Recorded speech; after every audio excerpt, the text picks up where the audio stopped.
This conference will now be recorded. Hi, Kirk. Good evening. So this evening, Matt Zuko will not be available to attend, and then Director Jordan will be here late. It's around 7:30. So it'll just be the three of you to start the meeting. Okay, we can do it. Yeah. Can I ask who the caller is? We've got a caller here. We just want to make sure we get an identity. I don't know. Ron Okada. Ron. Okay, thank you, Ron. Appreciate that.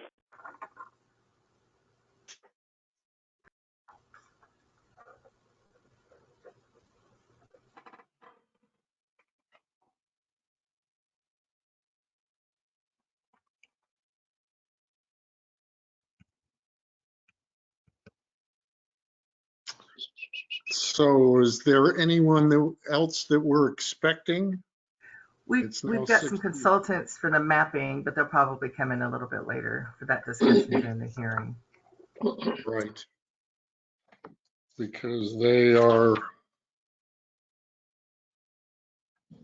after the consent agenda. So Correct. We could always skip them if they hadn't arrived, and then we'll get back to them later. Sure. right. They all committed they'd be here. Yeah, because it's 6:30 now, or 6:31. Okay. Well, I guess we can call the meeting to order. Let's have a roll call. Okay. President Wheeler, Here. Vice President Vela, Here. Director Schmidt. Here. Okay, we have a quorum. Okay. Public comments. Candy, have we received any public comments? We didn't get any advance of the meeting, and I'll keep an eye out during the meeting in case anybody hits something in chat. Okay. Item 3, agenda review. Is there anyone who has any concerns about the consent agenda, questions, or would like a further discussion? No, I'm good. President Wheeler, our district council will have to make a statement before you consider the consent agenda. So before you do that, she just needs to make a statement. And I had a question and a comment, but I plan to vote for all the consent agenda items. So I can save it to when we get there, if that's okay.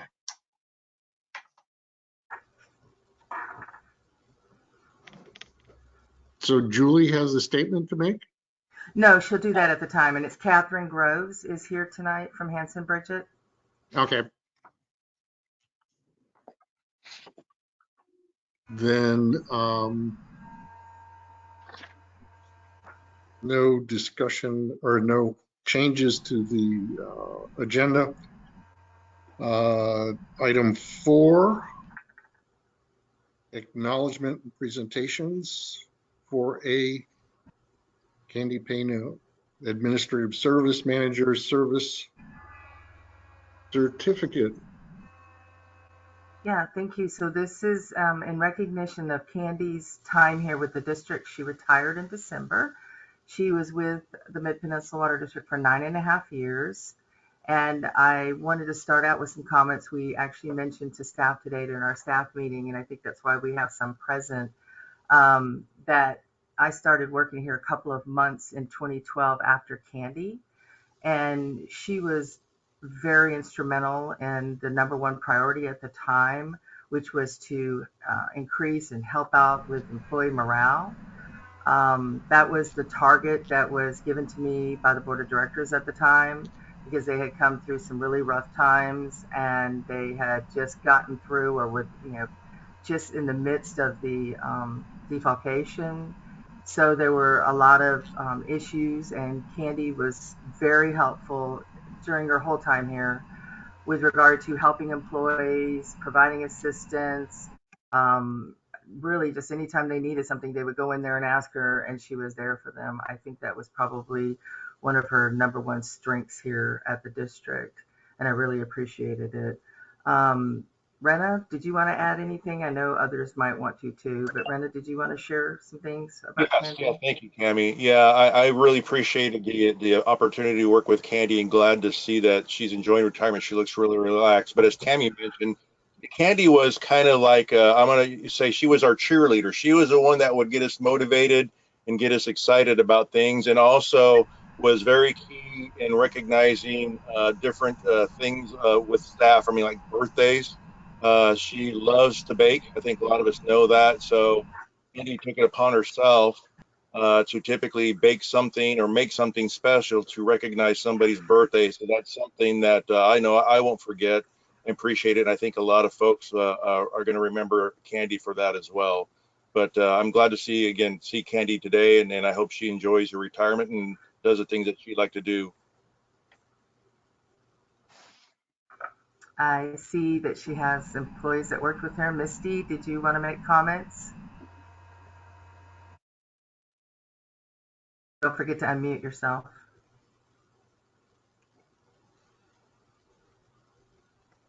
Okay, I have something when I can. Okay, hold on one second. I was going to go through her employees that she worked with. Ron, did you want to say something? Yes, I just really appreciated Candy's attitude, her always smiling face every morning. Walk in, she'd come in and say good morning right away, and she'd just be very cheerful. And I wouldn't be here today if it weren't for Candy. She worked hard to get me in and get me a job there. And as Rena mentioned, always like a cheerleader, celebrating people's birthdays and just being happy all the time. So I really appreciated that. Thank you, Candy. Thank you. Brent, I see you're here. Brent Chester. Sorry, I was. Oh, Misty, go ahead. I'm on the treadmill. I didn't think you guys wanted to hear me breathing hard. But I definitely want to acknowledge Candy for doing everything that she did for me. She definitely was the cheerleader for everyone, and she kept the environment super positive. And she was just so easy to work with and so helpful. And like everybody else said, like if there was ever anything that anybody needed, she never hesitated, and she was always available no matter what. And I really miss you. I miss you. I miss you all. Brent, are you able to unmute? Or you there? Okay. I returned it to the board chair. Oh, can I say something? Sure. I was just going to let Kurt manage from this point forward, but yeah. I'm not sure who that was. Yeah. Oh, Dan Bergman. Dan Bergman. So Candy, your world and mine are worlds of numbers, and we got into some complex situations. And it was always a pleasure to work it out with you. So thank you. Yeah, that was a lot of fun. Okay. I think, let's see. To the president, to the chair.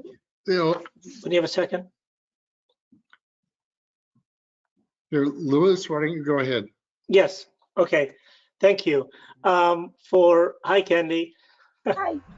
For those of us who were here several years prior to Candy, you can imagine what we went through prior to Candy coming on board, and it was not nice. It was a very, very difficult times that we went through, and when Candy came to the main office, we kind of started to stabilize ourselves, and I will not forget that, and I really appreciated that. It was a time when we needed to look away from where we were and to turn the page, and Candy helped us do that. So Candy, I appreciate your help in that office. I appreciate your demeanor. I came to you and we had many meetings, and you have attended to the needs of every board member with a smile and with a great attitude, and we really appreciate that. Not that I don't want to mention the baking, because it was mentioned before. Those we're going to miss for sure, but we will especially miss you. So thank you very much for the service, and we wish you well, and I wish you the best of success in whatever you put your mind into. Okay, appreciate that, and hopefully Thank you. our paths will cross again somewhere. Thank you. Thank you. Thank you, Louis. Brian, I think you've got your mic on. Yes, please. Thank you.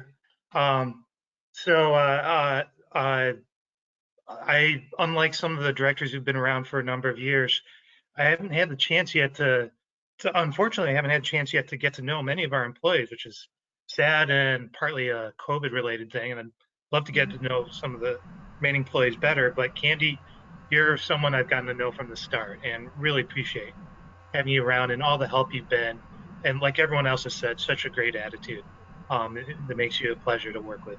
And I especially appreciate when I will neglect to, especially last year as president, board president, neglect to sign something or turn in my compensation forms, and you are so easygoing and gently reminding me to get those in, and coming all the way to my apartment complex to get the signatures.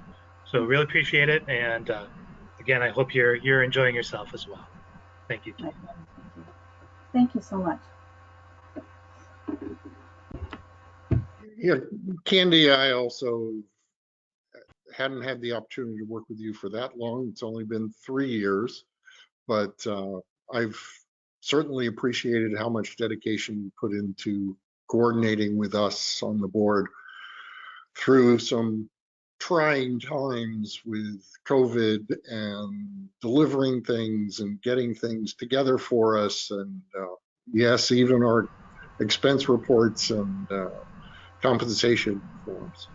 So you've always been very personable and very helpful.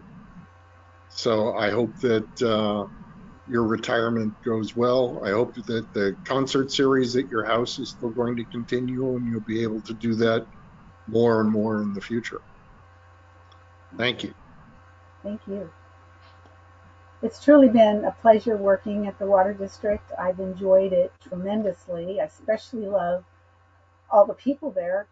The staff is just amazing, and the consultants have been great. I feel like I have a lot of friends from working there, and I also just, I of course, love the work, the accounting work, and just all the interactions with everyone there has been such an amazing gift to me. There are a lot of good friends that I've made, and I just so appreciate you all. So thank you so much for having me there.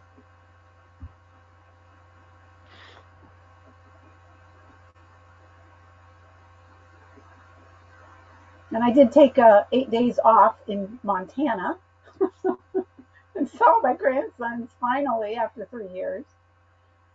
The That's oldest awesome. is 12, and he's almost as tall as I am. So it was really a fun trip to be there. I'm glad you finally got to get up there. I wanted Candy to know and the board that I worked with John Davidson, and he especially designed this recognition certificate for her. I will send it out tomorrow, Candy, and get all of the boards to electronically sign it and get this to you. He was really happy and wanted to wish you the best as well. And the other thing is that we typically have a recognition luncheon, which we were not able to meet the schedule and the timing within which Candy was available, and now we're on lockdown again through the end of February. I sent an email to Candy to offer a gift certificate for her and her family to have a dinner or lunch at their leisure, since we are in this process now at the Iron Gate. And then we also have a parting gift that we will make sure that Candy gets as well. So Thank you so much. I see Michael joined. Is that Michael Anderson? Did you want to say something? Oh, thank you, Tammy, for asking. Yes, it's Michael. Um, Hi, really Michael. nice to see you, Candy.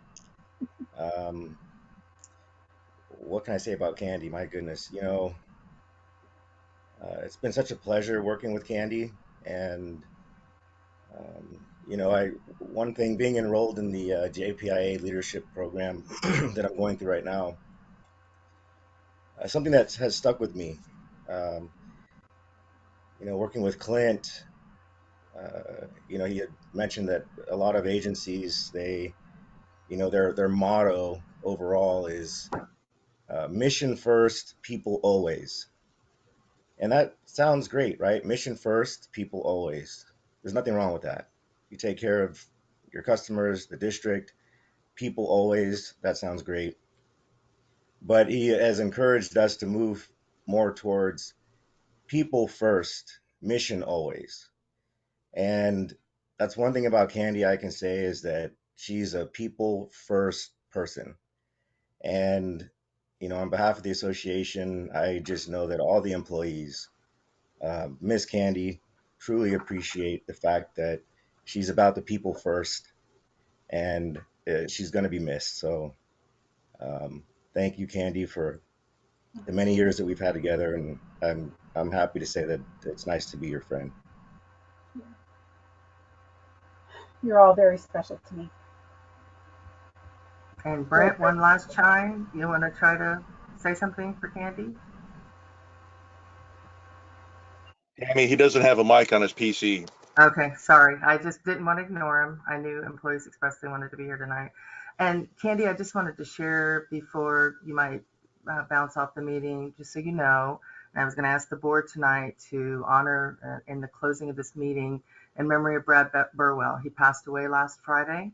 And I want to make sure that you know that because I know you were close to him and his wife, Diane. So I know it's unfortunate news to share with you like this, but I wanted to at least let you know that. Diane had called me right away, so I've known Okay. about it. Yeah. All right, good. And just, if I may, sorry to jump in again, Brent texted me and he just wanted me to share that he misses Candy a lot. He has no mic, but he asked for me to Miss you share that. too, brother. We fight like cats and we fight like brother and sister. Yeah. Can't say I missed that part.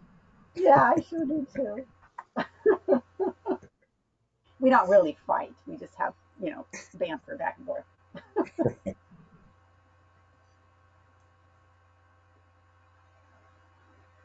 And I should also say that when I walk out into the shop, I always um, I'm usually going out there to talk to Stanley, and I always say, Stanley, I just talk really, really loud because it's really hard to find him.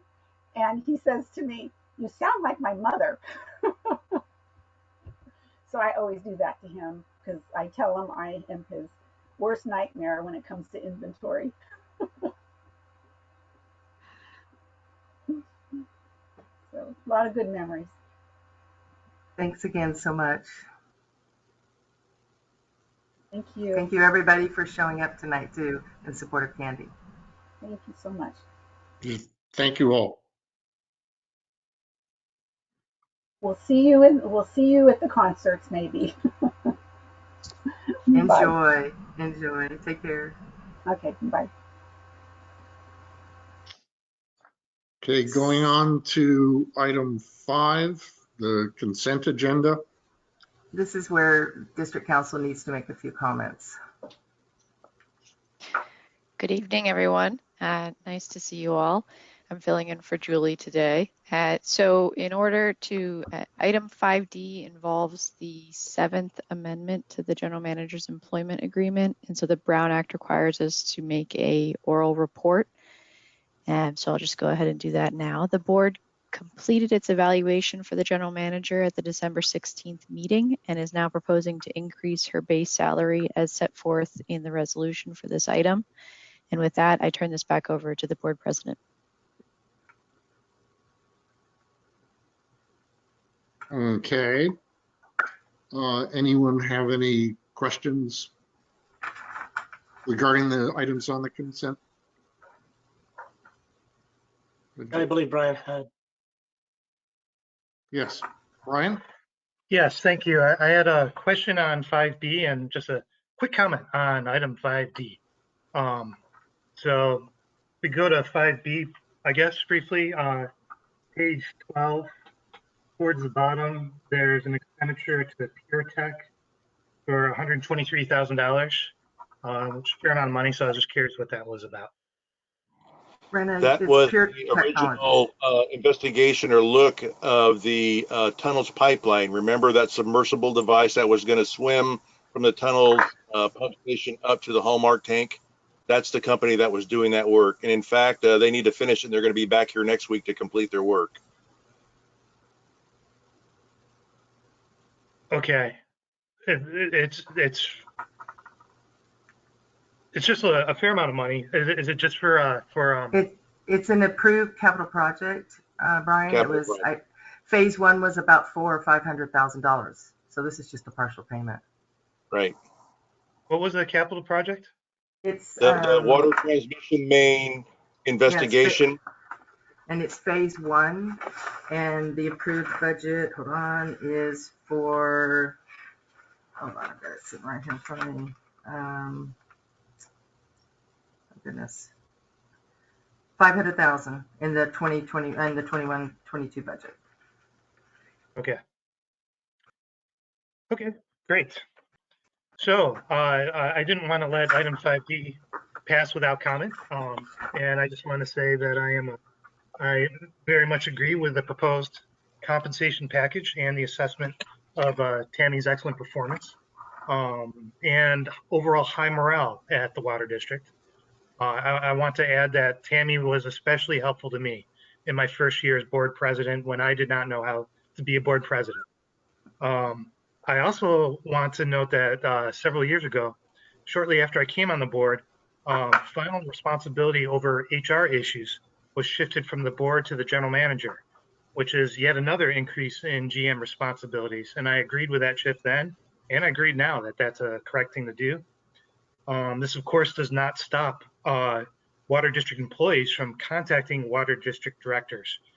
They have every right to do that, even though we don't make HR decisions. But again, we very much appreciate Tammy handling these issues. So again, appreciate Tammy's handling of all these responsibilities and getting us ready for a new general manager. And I'm sure she will be equally helpful to President Wheeler in his first year as president. So thank you, Tammy. Thanks so much, Brian. I appreciate that.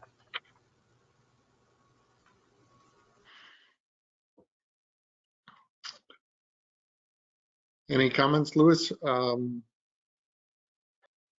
I had my comments at the last meeting about the GM, and I spent 2 sessions doing her performance evaluation. She's sick and tired of listening to me, so I won't say anything. Thank you guys for the time. Yeah, but I do want to offer a motion to accept the consent calendar if there's nothing else that anybody wants to say. I'll second. We need a roll call vote for that? Or no? Right. Correct. Yeah, we did. Yes. Vice President Vella, Yes. Director Schmidt, Yes. President Wheeler. Yes. Thank you. And thank y'all too, very much. Moving on to item 6 on the agenda, the at-large electoral system report. Sophia, I think you're with Redistricting Partners, correct? Are you going to be presenting? I don't see anybody else here from your team, but I just didn't want to put you on the spot if it wasn't you. Uh-oh. It says no signal on your screen, so. Well, we can delay that and Yeah, she looks like maybe she's having some connection issues. Okay, you want to move on to the next item? Oh, hold on 1 second. Yeah, I don't see anybody else from your team, Sophia, so that's the reason why I'm calling upon you. All right, I'm gonna scroll down and let her get a chance. Maybe she needs to bounce out and bounce back in and see if that'll help. Maybe her connection will be stronger that way. So we'll Right. come back to that item. Are you able to hear me now? Oh, there you go. Okay, sure. Oh, okay. Sorry. Yes. Sorry. Yeah, I can hear you and you can hear me, but I guess my webcam doesn't work. Okay, I was just going to start out the report, Sophia. Thank you. I just wanted to acknowledge that you were here, but I'm not going to go over any of the written things. I did provide background and actually reviewed this with Director Jordan. Oh, that's right. I was supposed to make that note mention too, that Director Mosesisa is now going by her married name, Director Jordan. But she and I talked about the agenda packet yesterday, and really the background was just a way of how we got to this place. And some of the attachments are there for full disclosure and transparency to anyone who might be attending from the public. And then after we hear the presentation by Sophia of Redistricting Partners, I'm going to show you the cool website that we created in order to have all of this information up and available all time for the public, customers, and anyone who might want to make comments throughout these next few months until the board makes a decision and approves the final map. So Sophia, I'm going to turn it over to you, and I've got your presentation. If you can see our screen, if you want, you can just tell me to scroll through, or I can screen share, whichever you want to do. Okay, yeah, no, you can go ahead and scroll through. That works on the board. And I think my camera's on. Yep, we see you now. There's so many different virtual platforms, so there is indeed. Just trying to make sure I get the right button. Okay. Well, good evening, everyone. Welcome. My name is Sophia Garcia. I'm with Redistricting Partners, the firm that is working with you all on your redistricting process. So we'll scroll down. And before we get into the draft maps, we're just going to do a little bit of an overview and background of the process, and then we'll talk about the two plans that we have made public for you. So redistricting, what is it? It's a process that happens every 10 years after the release of the US Census. It starts every year ending in a 1 after the data is released. This last cycle, we did have a massive delay in the release of the data due to COVID and the pandemic and the Bureau needing more time to go through the data. But it is also a process that we've had a lot more involvement throughout this particular process, which has been wonderful. But there's also been a number of court cases that have happened within the decade. And so we do have some new laws in California for cities and counties just to help with more of transparency for the process. So we'll go to the next slide, please.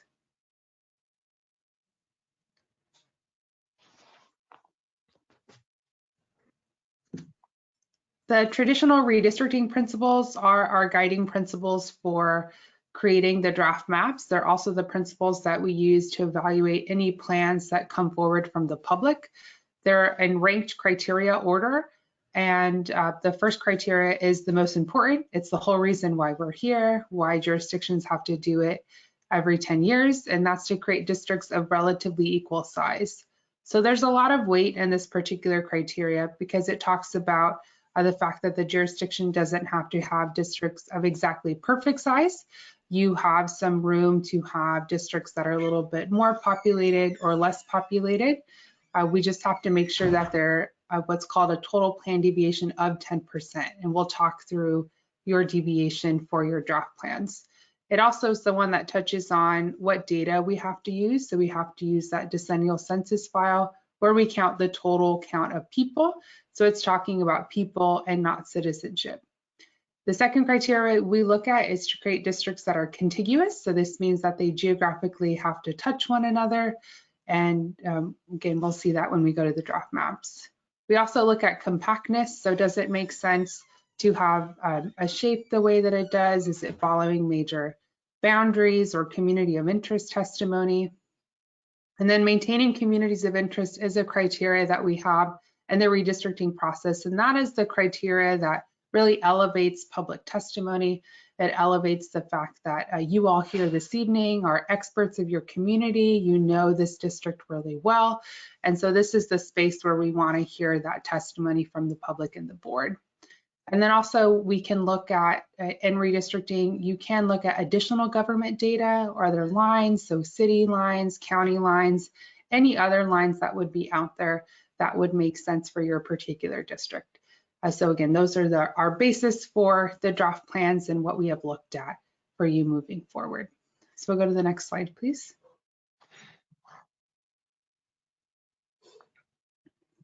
So we have two options for you here this evening, draft map 1 and draft 2, and we'll talk about those shortly. So we'll go to the draft map 1 overview.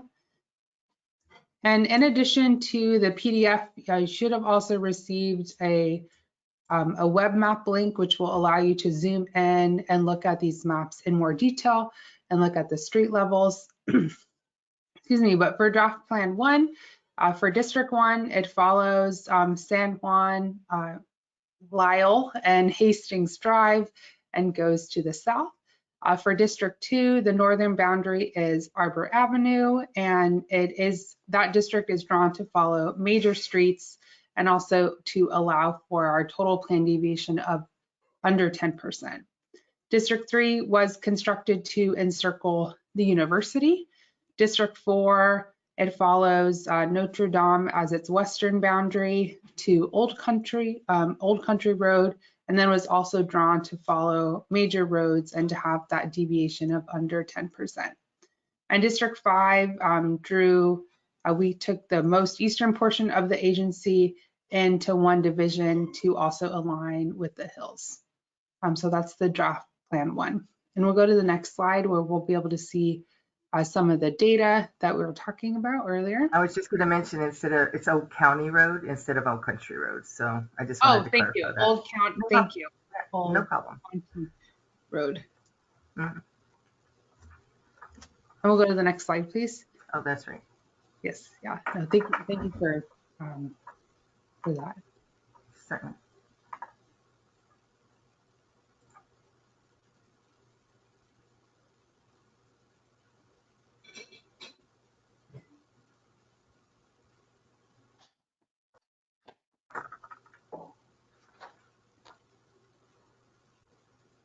Are you there?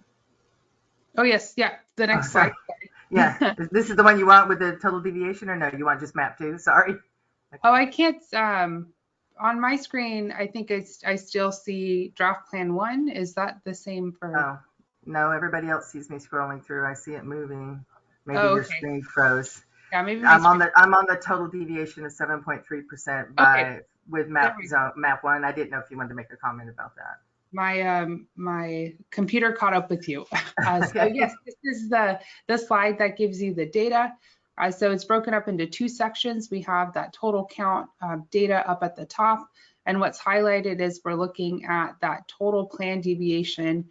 And how we get it is we take your least populated district, and for this instance, it would be District 4, which has a deviation of -2.6, and we add that to your District 1 in this instance, which is the most populated and has a deviation of 4.7. We add that difference together, and that's how we get 7.3.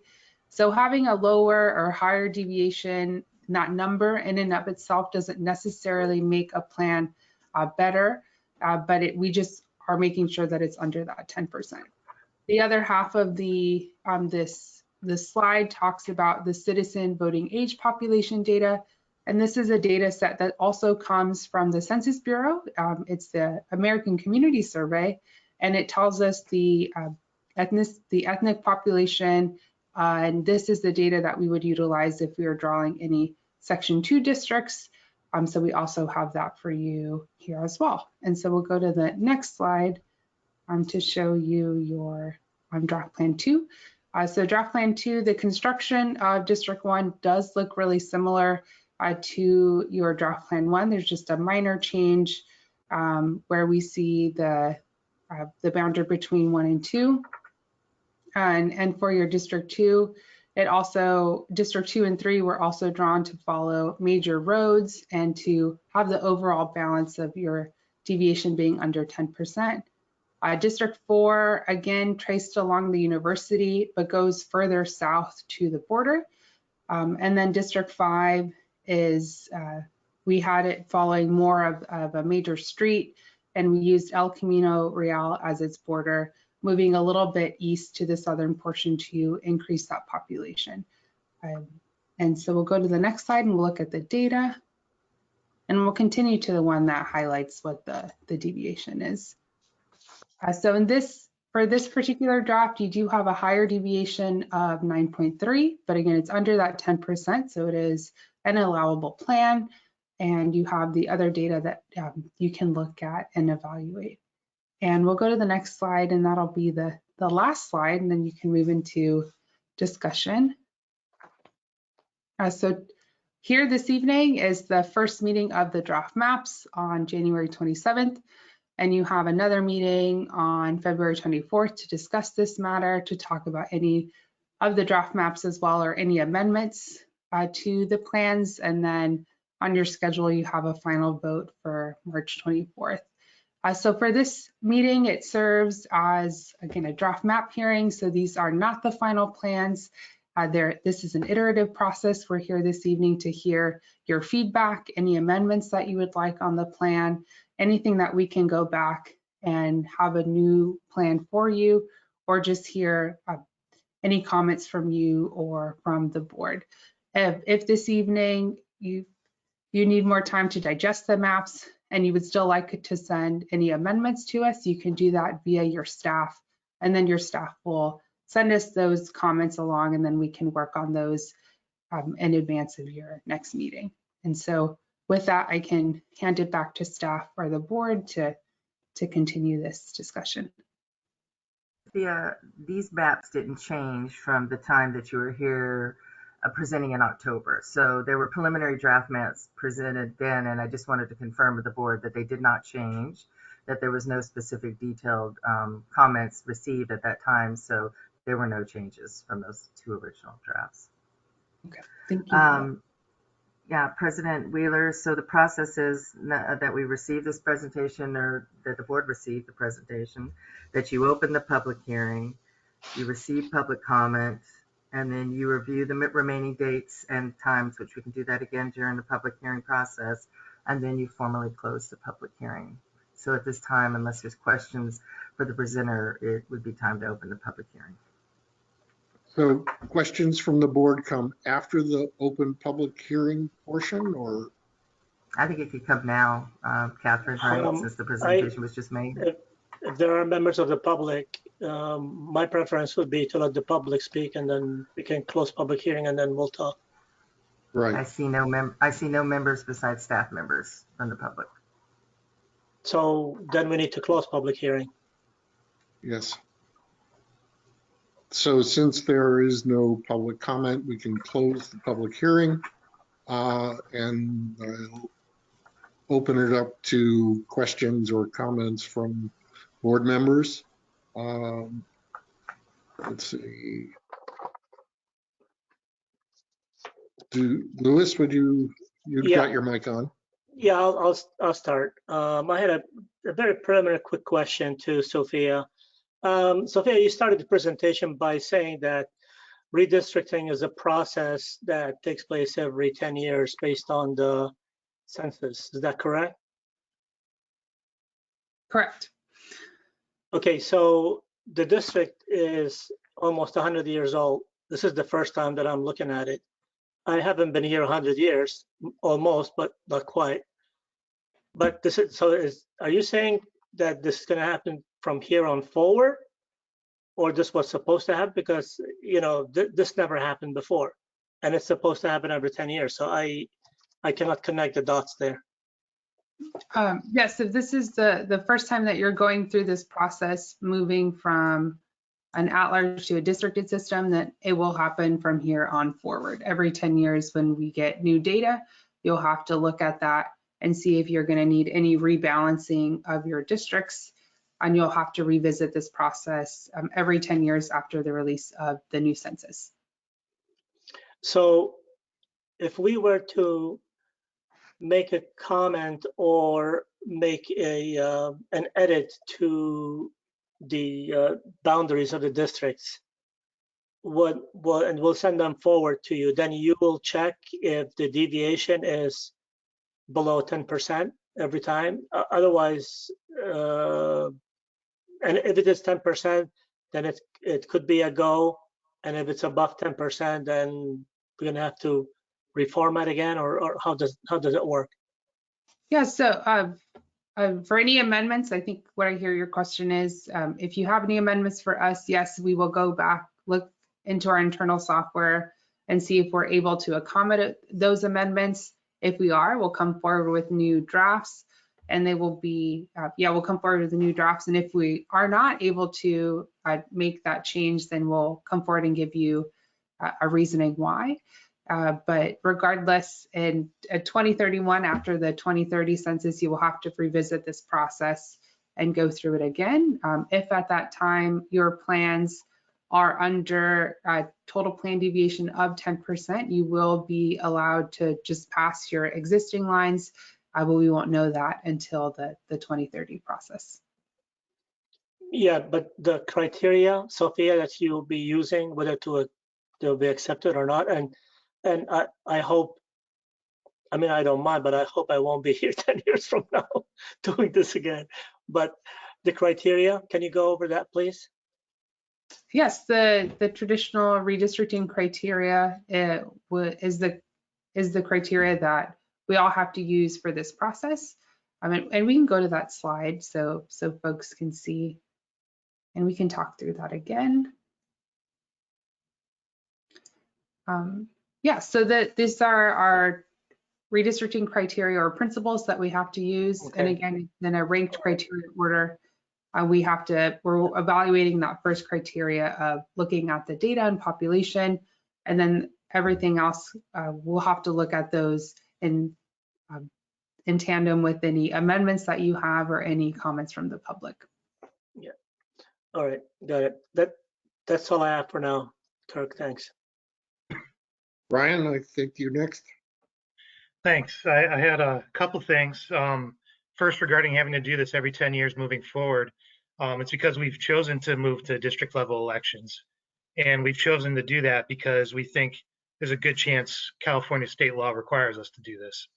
So I'm just making note of that in case, and it's not because we think it's a good idea. If at some future point state law changes, I'm assuming the district could choose to go back to district-wide elections and not have to do this stuff. But that's for the future. That's not for now, if that occurs. I had a question. This might be more for Catherine than for Sophia. On page 22 of our packet, the bottom bullet point says that the MPWD's enabling legislation mandated that directors be elected at large. Looks like you're trying to catch up to that. Yeah, right there. So is there any problem with us switching over to these division level elections? Is there any conflict with our enabling legislation? I'm happy to answer that, or Ms. Garcia, I don't know if you wanted to respond, Sophia.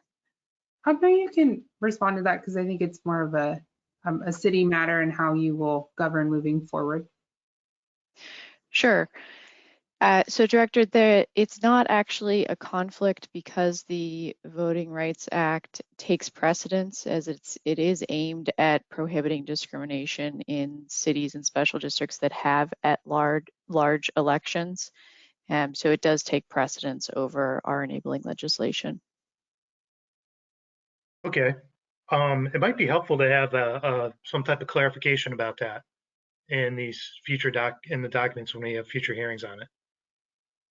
I'll make sure that's added next month. Yeah. Okay. Great. So I had another thing and now it's blanking out on me. So I guess that is it for me right now. So Brian, while you're thinking about that, through legal counsel, so the California Water Code does not need to be amended. Is that what you're saying? Because the local will supersede that? Yes, the Voting Rights Act supersedes it. That's correct. So it does not need to be amended, the Water Code. Okay. because that is why, why this is here, which is good, I thought, but since it doesn't have to be, we're not in conflict with the water code then. Okay. Kirk, I thought of it, if it's okay. Okay. I know I'm very helpful for you. Thanks for this. Kind of a out there question for Sophia. How has these redistrictings gone wrong? Like, have you seen other cases where you tried to do it and it hasn't worked out well? Is there anything we can draw from that as we look at this? Because I don't have any specific questions right now, so I'm just trying to see if, pulled on your experience, is there anything we should be trying to avoid? Right. I think one of the biggest things, and there's a new California law that specifically is for cities and counties to follow here in California. But we've seen throughout other jurisdictions, and a big reason why that law is now something that they have to follow is we've seen a lot of incumbent gerrymandering throughout this process, where lines are drawn to favor those who are currently in their seats and to not really follow those traditional principles. So to look at, that's kind of one of the biggest things that we see is drawing lines to protect those who are currently in these seats instead of following those criteria or looking at communities of interest. And again, it is an iterative process, so all maps will look different for every jurisdiction. We may come back 10 years and have some changes, but I think if we listen to you guys and your expertise and we're following these criteria and we listen to our legal counsel, then that tends to really have this process be something that a lot of folks feel better about. And if it's transparent and in the public, then that makes for a better process overall. Okay, thank you. Kirk? Sophia, I had a couple of things. I apologize, I missed the October meeting when there was a previous discussion on this particular item, and so I'm playing a little bit of catch up.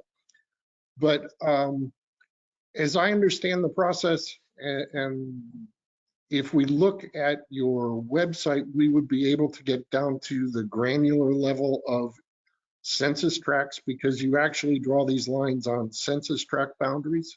Is that correct? Yes, we use census geography, and the basis of these will be census blocks, which are the smallest unit of geography that we have.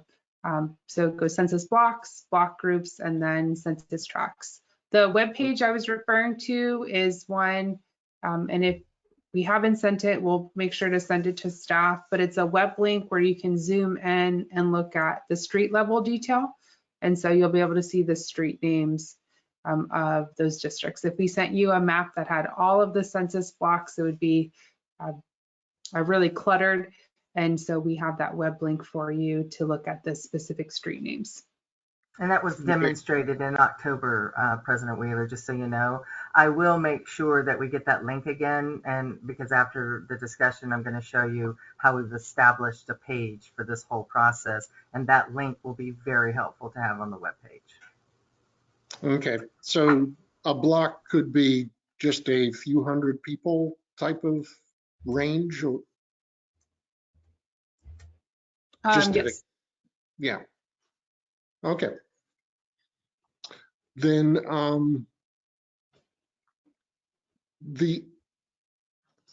Tammy, you included in the package a supplemental piece that appears to be after the last page you've shown tonight. Correct. That was all of the backup. Yeah, that's supporting documentation. Okay. So there are all the pages that support each draft plan that was sent to me, based on all of the divisions. So Okay. I provided that too and made sure that it's publicly available so that all data is available. So this one, for example, is draft plan 1 and it's division 1, and it shows the census data, more in a graphic format, but then the data is at the bottom of the chart. and then the citizen voting age population. And then it does the same thing for Division 2. And then you go to Division Map or Draft Map 2, and the same thing. They break down each division by census data and voting. Just another way to show it.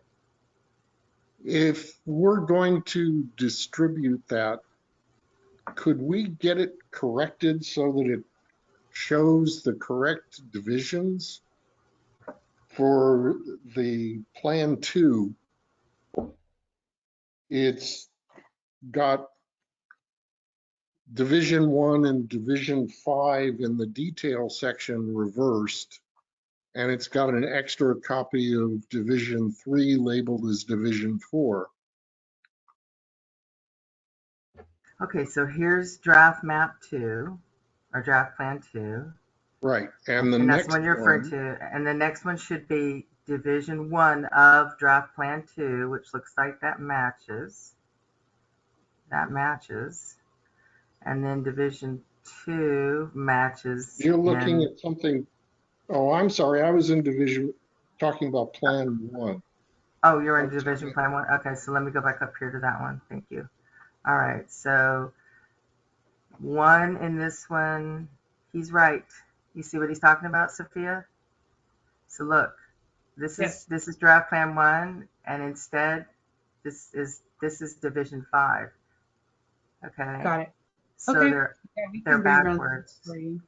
Thank you for picking that out. I didn't even see that myself. Yeah, I got very confused trying to follow along with this document just because of the divisions were changing numbers all over the place. Yeah. So you see what we're talking about, right, Sophia? That needs to be updated so we can get this updated on the website too. Thank you for that, President Wheeler. So I was curious, there isn't any actual criterion that we need to consider regarding the racial makeup that is listed in the detail?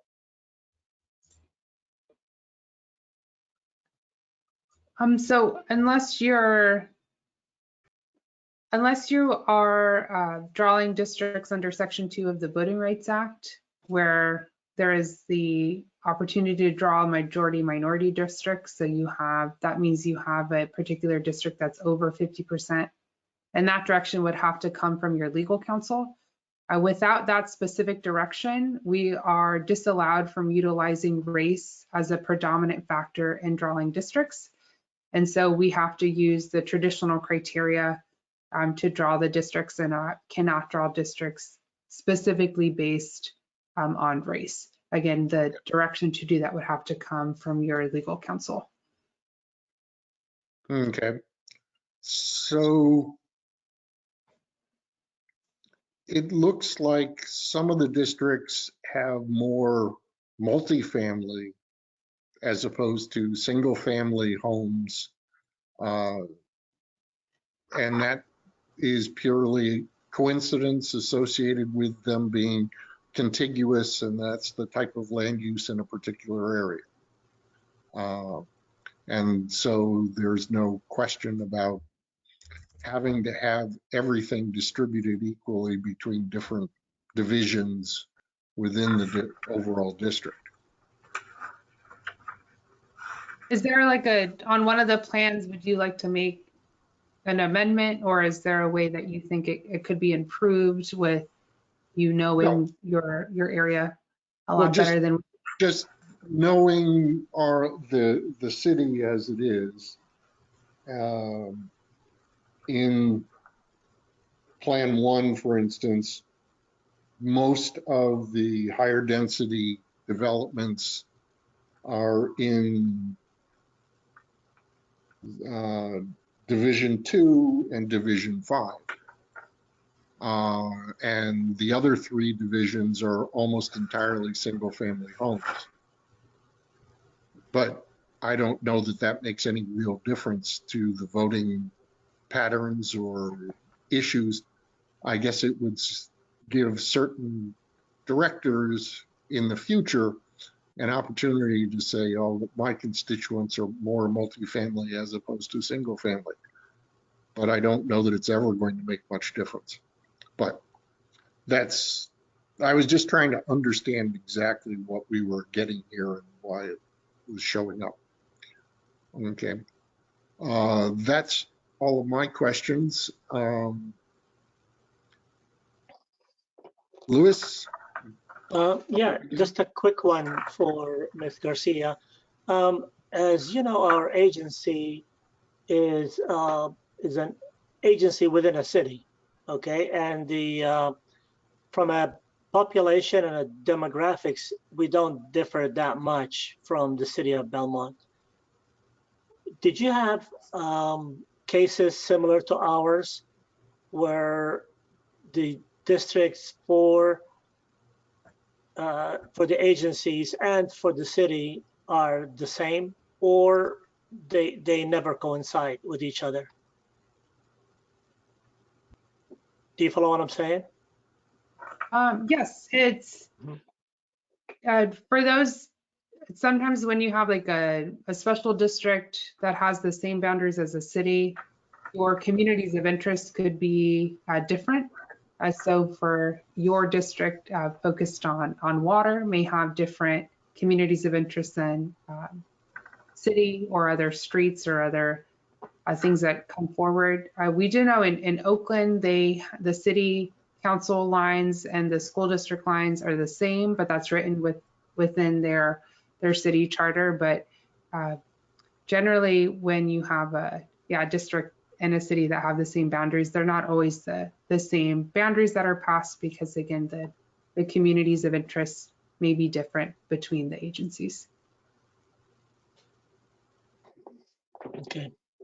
And Director Bella, I do know, based on the process having already been completed in North Coast County Water District in Pacifica, they are not the same. And then the same goes for the Coastside County Water District and the city of Half Moon Bay. Their district lines or division lines are not the same either. Okay, so Tammy, the reason I was asking this is basically because the city of Belmont is going to have to go through the same process, basically, right? So with this, with these redistricting that we have here in front of us, could the city of Belmont look at this and maybe go along with what we have and just adopt this? I mean, they'll base it on their same data. Please remember, we've got a little bit of San Carlos in us, so they won't have the exact same boundaries. But they could. I mean, from a population and demographics, I can tell you they're probably 99.999% the same. Yeah, they could. The one thing I did put in the staff report is that they are discussing at a city level having an at-large mayor. So I don't know what that means. If that means that at-large mayor, it's going to be an at-large mayor and then 5 divisions. So I don't really know. That's still, they're just in the very beginning of their processes. Yeah, Half Moon Bay are going through an opposite process. Half Moon Bay, they had an at-large mayor, and now they're going to go to redistricting, and they go to a rotational type mayor.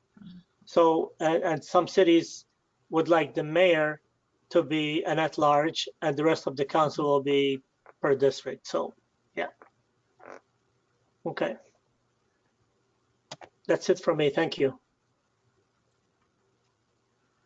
President Wheeler, I was just going to show real quickly the website that we've set up, and then so that Sophia sees where we're going to, when we correct these documents, we'll put them up there, but also where those links will go. If you'll just indulge me, I'll get on there really quick.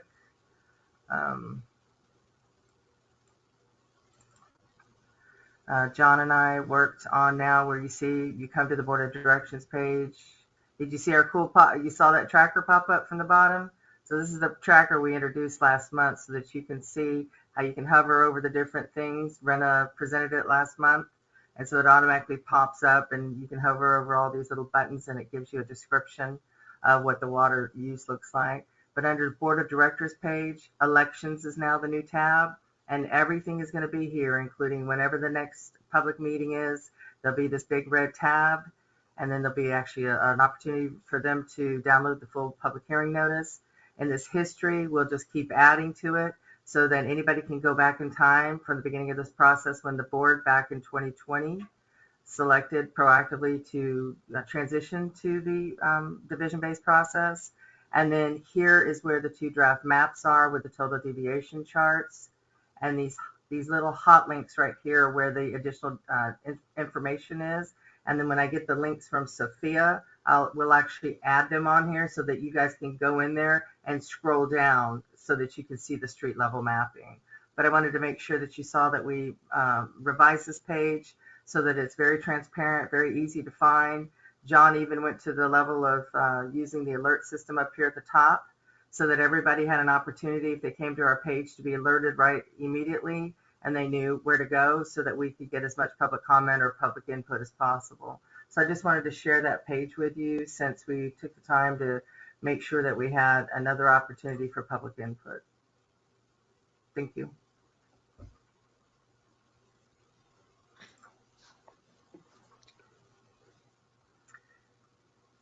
So I see Kathy has joined us. Good evening. Good evening. Thank you. I apologize for being late. We're just finishing the item.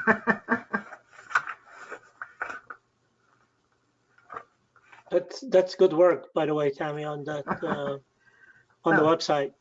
Thank you. I'll let John know too. Yeah, it's very easy to follow. And then you're going to make the correction on the district numbering. And then Sophia, I'll get from them tomorrow. I'll get the link for the geographic information, that lets you scale down to the streets, which was cool. Remember they showed that to us in October, and that way people can do that too. They can scale down and see their streets, or if they know one of you, hey, I know where they live, and here's where they're going to be, what division that they might be in now. So it'll allow you that opportunity to do that, and the public as well.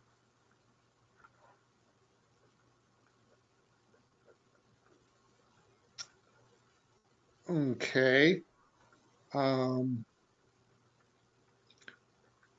Kathy, I don't know whether you have any questions regarding the mapping portion or not, because we're about to wrap this up, this item. Yeah, thanks. I don't have any questions. I did meet with Tammy about this yesterday, so she filled me in, so I was fully aware. But yeah, I appreciate, and I expressed this to her yesterday, that that we're ahead of the curve on this. So I think it's great that we're giving the public a lot of time to be able to react and have a time for them to actually communicate with us their feelings. And I think that the way the maps are drawn and having a couple of different options and basing it, just on pure data, I think serves us really well. And she shared with me the website yesterday, and I also expressed that really good job for making it easy for the public to be able to access, because it is a big change. And so it's important for people to understand where their districts are.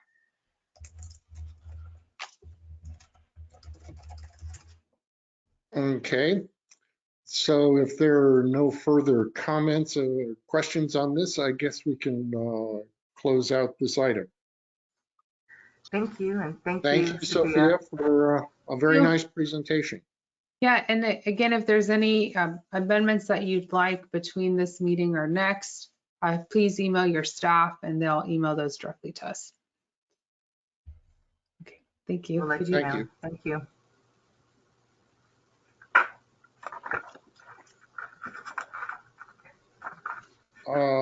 Let's see, that takes care of item 6. Item 7, COP financing. Dan. So I was just going to start out by, just because we opened up with the staff reconciliation, and thank you, Monique, for doing that this month. And we rolled up some items just to try to continue to keep this on one page. But once you hear from Dan, you'll see that our numbers match up. We made sure to update the COP project costs and the dividends that were earned. And then Monique added the payments that were made in since the last report, so the one that was made on 11/15/21. And then I will hand it over now and introduce Dan Bergman from IG Service for the project fund report. Thank you, Tammy. Thank you, Board of Directors. Well, I am 4 years into what should be 5 of providing accountability for COP spending. essentially keeping track of every penny along with your staff that has been spent. So Tam, if we start with the next page, we see monthly expenditures and monthly dividends paid, and then going, this is now 2 pages. So we go to the next page, and you can see that the expenditures to this point, consistent with the other report. Oh, thank you. You're going to make it bigger. About $11.4 million have been spent as of December 31st. About $8.5 million left. So we spent about 57% as of December of 2021. The pages that we're going to look at now all reconcile to this, and the page we just looked at reconciles to the bank accounting statements. So this shows the 3 requisitions, 76 through 78, that were done since I reported in October. When I reported in October, as we were doing the plan to the finish, I included those other requisitions, 72 through 75. So since October, it was another $727,000. And for the last 6 months of last year, about $2.1 million that have been spent. Next page. This next page shows the summary of all the projects. That original column shows the original resolution in 2016, the original envisioned projects. I've held on to them down on the bottom so that the total reconciles. The important column now in this sheet is the COP spent column. That's an allocation of all the funds that have been spent to specific projects. And most of them in the top are done now, except the bottom 5. And the bottom 5 are the ones that we're focused on, which are on the next page. This is a new table that I created following our last meeting. What I'm showing in that first column are the projects that were approved in the resolution back in October. So you have a resolution 2021-28 that totals $9,260,995, and that is our plan to the finish. One comment I'll make about that is in those allocations on that resolution, there's about $429,000 that's up for grabs, I guess I would say. Certainly it will get utilized in some form or fashion. The way I've set this up is I've shown spending October through December, and you can see that I've created space to show the spending as we move toward the end of the year. So since the resolution, we've spent 8% of what we need to spend to fully utilize the COP dollars by the end of the year. And then the last page shows the nice picture of spending. And as discussed in October, spending ramps way up this last year as some of those big projects are here at the end of the year, those last 5 projects. And that is it.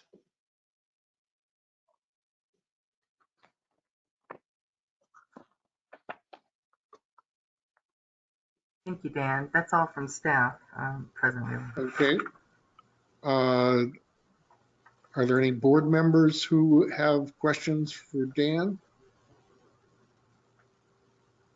So No. a quick one, if you might. Dan, so do you anticipate we may end up with a surplus? Did I follow you correctly? No, it's just that when Jubin and Rena and the team was planning those last projects, it didn't work out to the exact number. So the numbers that we're looking at in the planning, they're not even all construction bids yet. So things will change anyway. So that 428,000, I'm sure will be utilized somehow. It's not that much in the bigger picture. Yeah. And Louis, that's the reason why we brought to the board last month the Mott McDonald contract for the Decoven utilization and the Oak Knoll project. Remember that totaled almost $500,000? That's the reason why we did that. So that we're in a position, just in case we get really close, that we know that we've got that money available and we can use it for that contract, that design work. Yeah, one other comment I'll make is December 31st, 2022 is important only because we set it as a goal. If it turns out to be, February 12th, 2023, no one's going to jail. That's okay too. So That's a relief. just so it's not 2025. Agreed. So We like goals though. So Dan, so we actually have to be invoiced for all of this money, even the construction work? It's not, gee, once we sign a contract, it's considered included? Our goal is to have the money spent. That means expended. Okay. Yeah. Projects completed. Right, Shubin? Right, Rena? Yes, ma'am. Key is that checks out the door. So yes, it has to be physically spent. One thing that I will mention is that the cost estimates that Dan has, or the numbers that Dan has, do get updated with, there's 3 levels. There's engineering, the overall capital project, and then it goes into the engineer's estimate once it gets designed, and then finally the bid price. So there's fine tuning. There's a 30,000 foot level, 10,000 foot level, and then finally the actual bid price. So that's why, as Dan was saying, these numbers get fine tuned until we know exactly how much we're going to spend, which is the bid price, right?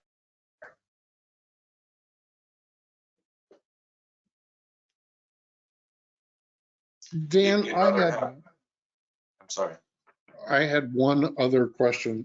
On our page 59, Tammy, if you want to bring it up, it shows the payment schedule.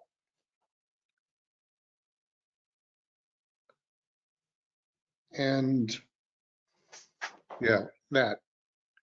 And I was looking at it and I realized that our payments are going up over time. And is that just because we are not going to be making much money on the money that we've had sitting in the bank account? Or is it designed in from the beginning that instead of $1 million in, when was it, about 2020, by the time we get to 2025, it's up to 1.2 or 1.3 and going forward in the future? Yeah, that payment schedule is actually in the official statement, in the all the official documents. And so it's the 30-year pay statement that we follow from those documents. Okay. So they back-ended the payment schedule. Okay. Yeah, and they actually invoice us from the trustee bank, Bank of New York. And then we reported in 2016, well, actually in 2017, that we established a sweep account just so that we make monthly contributions into that deposit so that we're never late or don't have to incur any fees, and it just sweeps the payments out the 2 times a year. Okay. Any other questions? Then I guess we can move on to the next agenda item. Thank you, Dan. Thanks, Dan. I did have I was just looking at that same page you're looking at. And it looks like the payments are about $1 million a year, like 24 to 28, 2024 to 2028. That's 5 years.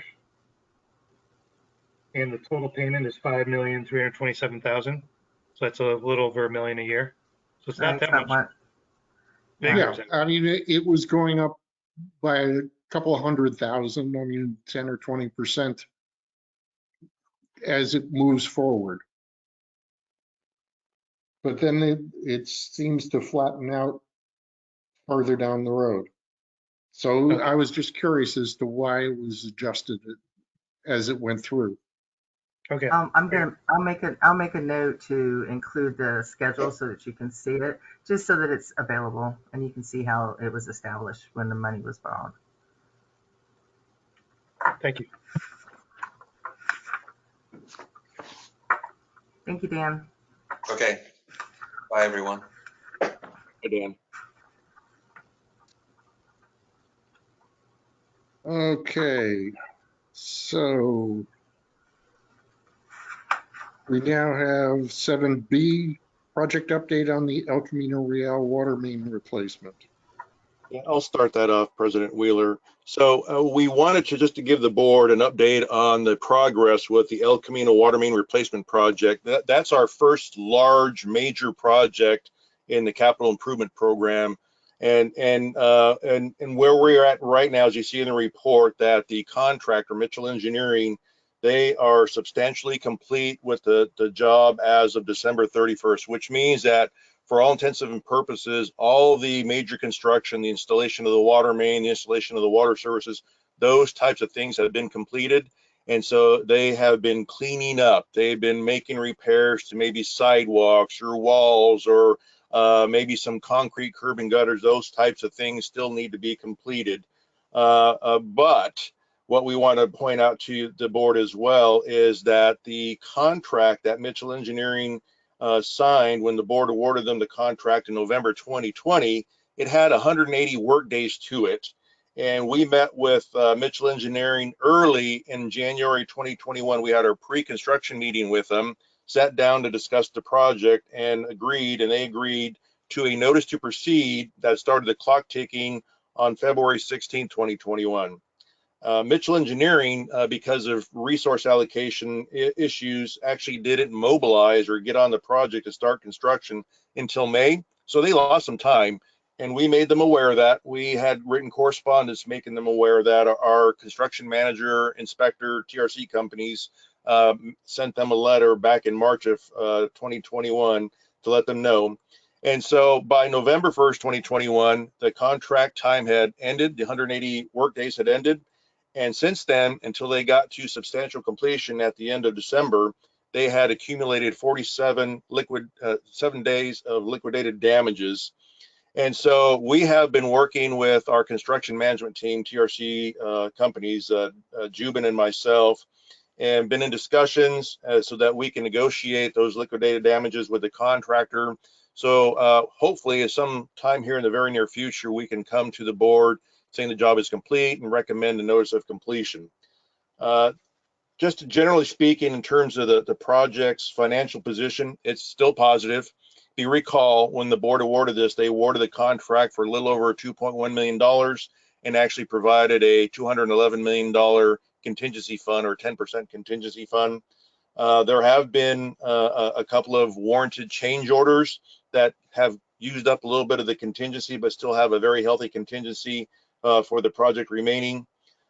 We have talked amongst ourselves and with the general manager and decided it was in our interest to continue to utilize TRC companies to help us negotiate with Mitchell Engineering as we go through the liquidated damages and try and get this project to a notice of completion. And so our intent is, and what we wanted to make the board aware, is that until the notice of completion is ready to file, we're going to continue, or at that point, then we're going to come to the board with a true-up change order for the project and a recommendation also to compensate TRC, our construction manager and construction inspector, to true them up also for their work, the level of effort that they have had to engage in, which is above and beyond their contract. We just don't know what those numbers are right now because, again, we're having to have discussions with our contractor, Mitchell Engineering. Jubin, do you want to add anything that might be helpful to the board? Yeah, so liquidated damages, I just wanted to explain what that is. That is a predetermined amount. In this case, it's $1,700 a day that is in the contract documents that is charged back to the contractor when they're late. And what that does, the intent of those dollars is to compensate or reimburse the district for the cost incurred by us when the contractor runs late. And so in our case, it would be for our inspection team, TRC's team, some of my time, which is pretty minor, but also staff time. And so when Rena is talking about the liquidated damages, what we're looking at is those dollars would go to fund the any extra costs that we would have with the TRC team, who's our inspection team. So, and then I just wanted to circle back to the very beginning of the project, in that we worked with the contractor to give them a notice to proceed date of February 16th, and they didn't actually start until May. So what happened between February and May, and what recourse did we have at that point? So we could certainly look at, in those cases, to terminate a contract with a contractor for non-responsiveness.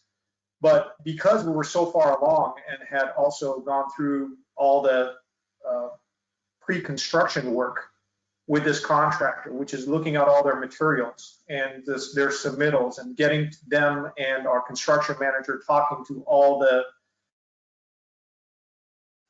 residents out there and business owners, that we felt it was advantageous to put them on notice that we're not going to extend this contract, right? We're telling them that that hard deadline is a hard deadline. You will be charged liquidated damages. It's up to you, if you want to start later, but the end will not move, which is what Rena talked about earlier with the correspondences that we sent them.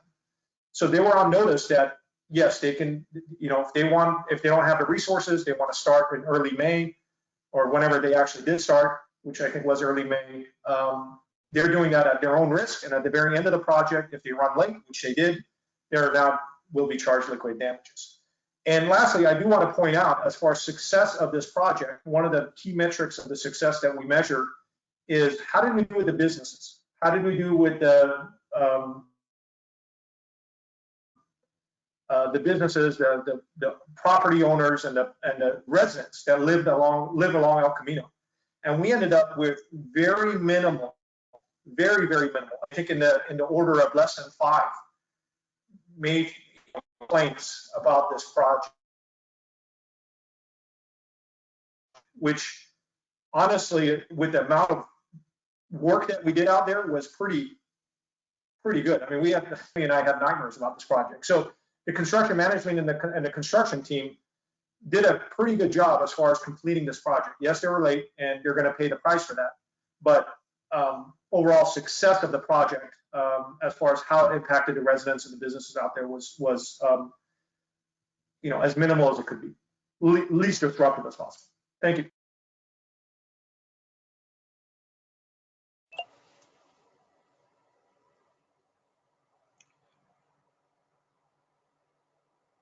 My closing comment was going to be that the purpose of liquidated damages are just for what is happening here. It's not for the district to hold something over the contractor's head or to penalize them purposefully. It's to compensate us for any unexpected expenses as a result of the contractor not meeting the term deadline. And that's exactly what's going to happen here. So it's going to end up almost being a wash with regard to what we end up negotiating as the liquidated damages, and what we're going to end up owing the team that has been helping us to get to that point. So I just wanted to make that final statement.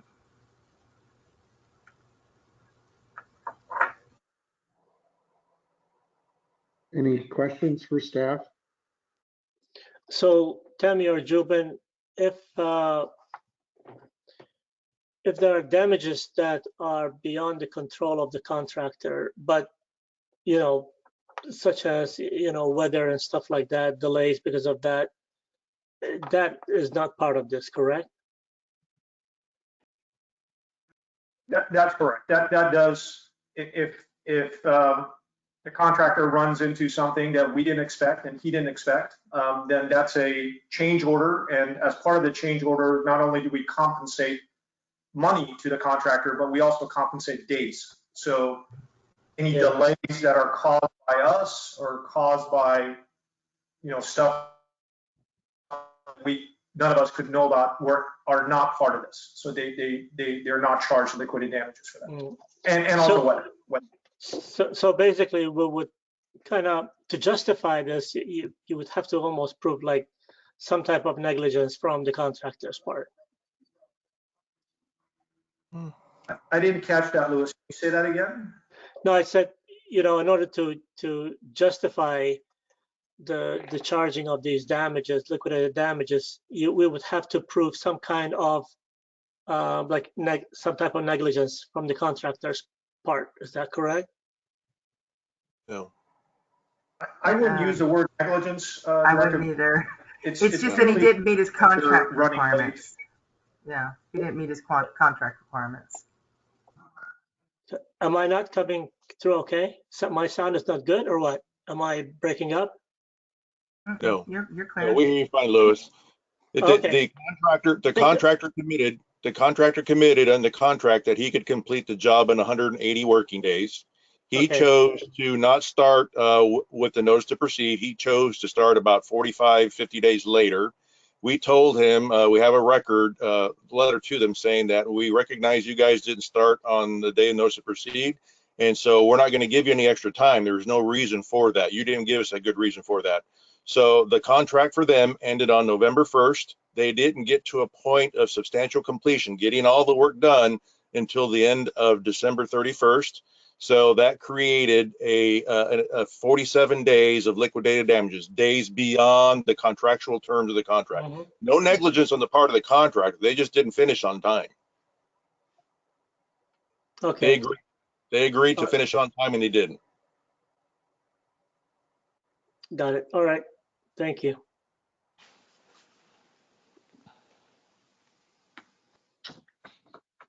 Kathy? Yeah, thanks. I just have a question in terms of the negotiation. If the contractual obligation was supposed to be done on November 1st and they didn't come to completion until December 31st and it's 47 days, what are we still negotiating? Of course, a contractor has the right to dispute the 47 days. They are right now making a claim that they damaged a Caltrans video cable for a TV camera at an intersection.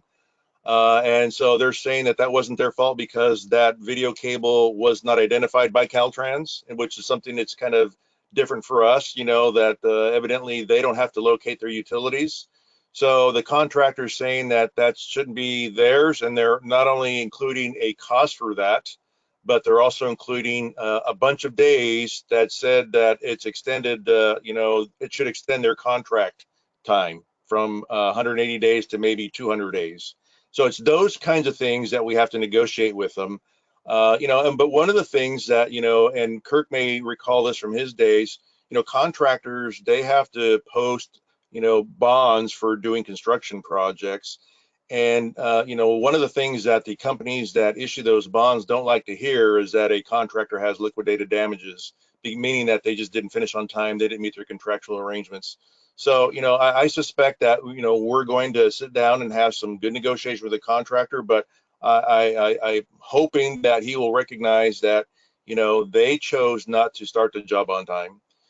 They agreed to finish the job on time and that they went over, and it's to their benefit to not have the liquidated damages or their bonds called because they want to argue the point, but we'll see. I mean, fortunately for us, we feel staff, the district engineer, myself, and Tammy, we feel confident that TRC companies, they do this and that they're going to negotiate a reasonable end to this with Mitchell Engineering on behalf of the district. Okay. Go ahead. Sorry, Jim. I was going to say that the negotiations director are on the number of days. So when you were asking directly what the negotiation is, we're saying you were late 47 days, and they're coming back and saying, well, we weren't really late 47 days because we did X, Y, and Z, and we deserve extra days for X, Y, and Z. So that's where the negotiation is. It's not necessarily on dollars. It's on the number of days. They're asking for more days. Sure. And that's where the negotiation is. Yeah, and I can just do some back of the napkin calculations, but when you're supposed to start in February and you don't start till May, that's 3 months. So I'm kind of wondering where those days get added in, because that was part of their contractual obligation, and they chose to say they could finish a job in a shorter amount of time and then didn't, and are asking for some days back. Am I understand? I just want to make sure I'm understanding. Yeah, It doesn't make a lot of sense to me. You're absolutely right. So those days don't get added at the beginning of the project. They're included in the 180 days. So they're not asking for, but they're saying that, for example, one example is, hey, we ran into something that was unmarked. We need to, and that wasn't on the plans. So we deserve 3 extra days. So they've contacted us with a list of things, list of items that they think they deserve extra days that were not on the plans or were not expected, that were not a part of the 180 days. And we're saying, well, most of them were, and so that's sort of where the negotiation takes place. Okay. And those additional things, and pardon my rudimentary questions, but I'm just trying to wrap my head around it. If there's other things that come up during the duration of the project, that's where the change orders come in, right? Generally? They do, absolutely. Okay. So one of our responses back is the general provisions in the contract documents state that you have to let the owner know within a certain period of time when there is a extra cost or extra days. You can't come back to us at the end of the job and say, oh, hey, we need 10 more days for something that happened back in September. So that's all part of this, Director. We're still in negotiations, but you're absolutely right. I mean, one of the main things is you can't come back at the end and say, something that happened 4 months ago, I deserve money for it, when you didn't tell us 4 months ago. So that's the contract documents, and we're letting them know. Okay, perfect. Thank you. Yeah, just as a general comment, this is the type of thing where it's fortunate that we have a inspection company doing the project management portion for us, construction management, simply because they can sort of mediate some of these things, and they're more likely to have some background on what the contractor should have been doing various things. But looking forward to seeing the results, Juben and Renat. We'll see. With that, since that was just an informational item, we don't need. Director Wheeler, can I just make one closing comment? I'm so sorry on this. I just wanted to make it clear for the board. I know this is something that was mentioned. Rena mentioned it at the very beginning, but I just didn't want to make sure it wasn't lost, that at the very end, we are going to come as a closeout of this project with a true up that will increase the construction management contract and move monies around. I know that's one of the main things that the board wanted to know about ahead of time. So we just want to make sure that we're communicating that clearly now, that that's going to happen sometime in the future. We don't know what that is, and we don't know what the dollars are, because it's all dependent on the level of negotiation. It may be really easy. It may take time, but I wanted to make sure that was communicated before we move on one last time. So I appreciate that. Thank you.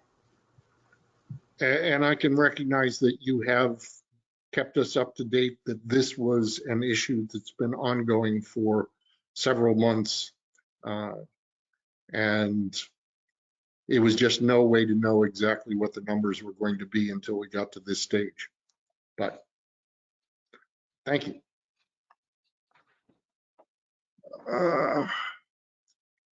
So Section 8, a reorganization plan. Thank you. So I have some news to report on 8A. There were 2 items for the board to consider tonight for me to present.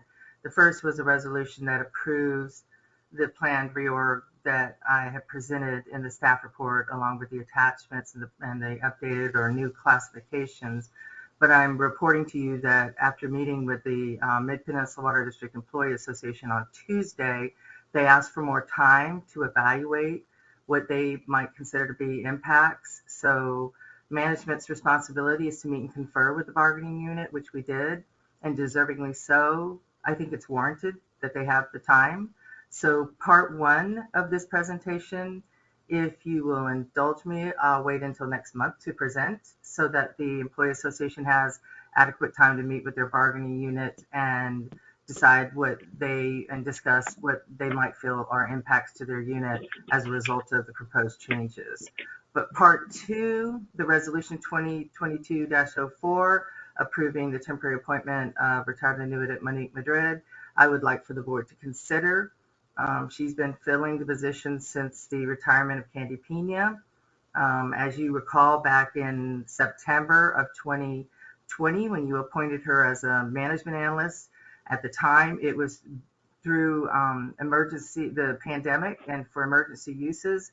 And we have to be very careful and follow the PERS rules that's our pension plan with regard to utilizing the services of a retired annuitant. So I worked with district council and she crafted the attached resolution 2022-04, which is attached. I'm going to scroll down now through all of these items. And the reason why I'm asking you to consider this is already an approved budgeted position, and it doesn't have any impact on anything else because we can fill this position right now to be temporary part-time, as I reported in the report. And I've mentioned before when I talked about the staff transitions and the retirements, I feel like it's a position and the organization should be considered by the next GM since the board is working on that recruitment. So Monique is fully aware that the position is temporary part-time. She's willing to accept that assignment. And here's resolution 2022-04, making the appointment. There are very specific rules and she's aware of those, as are we as an employer. Her limitation, you can see in this one paragraph, is that there's a 960 hours per fiscal year that she can work. So we have to manage that time and use of her very carefully. And so right now you'll see some redacted sections with regard to her CalPERS ID number, etc. It was very similar to the last resolution. And then I attached her personnel action form, which meets PERS requirement to show what she's being paid, that it is within an established salary range. And I'm going to scroll that up right now because this salary schedule for the exempt staff is where her pay falls. So there's been no changes to it. It's already board approved. It already exists out on the website. And I'm asking that the board tonight just consider and approve resolution 2022-04.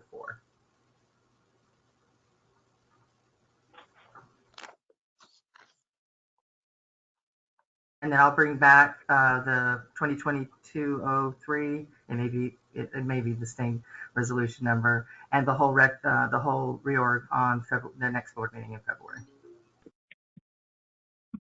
Thank you. Brian, you have a question? Yeah, first of all, I'm happy to support that part two resolution. I did have two comments on the part one, which I know are not going into right now, but might be helpful when this issue comes back. So President Wheeler, I don't know how you want to handle that. I'd be happy to make a motion on part two and go back to comments on part one, whatever you'd like. Why don't we see if we can finish up with part two, and if anybody has any comments or questions on that, and then we can have general comments since we've seen part one. I have a quick question on the part two. Yeah, thank you. Thank you, Kurt. Tammy, on the, we don't have steps, we have the range, right? A range Correct. On these positions. Yeah. So on the range on the new promoted position of admin services manager, I know this is all budgeted and all that. Help me out. How does it compare with where we left with the previous admin services manager that just retired? You mean comparing what we're going to be paying Monique and what we paid Candy? Correct. she's not making as much money as Candy. Boy, I wouldn't want to be you right now, Monique. But anyway, you know how this has got to go down. But anyway, Monique's been here a year and a half. Candy was here 9.5 years. So of course, Candy had worked her way up the salary schedule. It's all in Does that black and answer your white. question? So, yeah. It is. It is. Yeah. It's tenure. Yeah. And Monique knows that. Monique's, 30 plus years experience. She's an excellent addition to our staff. Okay. Thank you. That's it from me.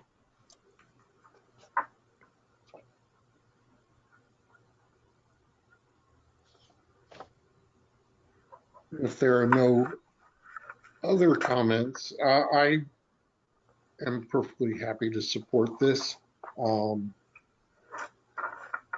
And I think we're fortunate that Monique can step into the breach for a few months as necessary. So do you need a separate motion? I think we would need a separate motion for this item. Okay, so was Brian prepared to do it? If not, I'll offer the motion. Go ahead. Go ahead, Liz. Yeah, okay. I'll offer the motion on the approval of what is it, 2202-04. 04. I'll second. So that will be the second one. Yeah. Okay, so roll call.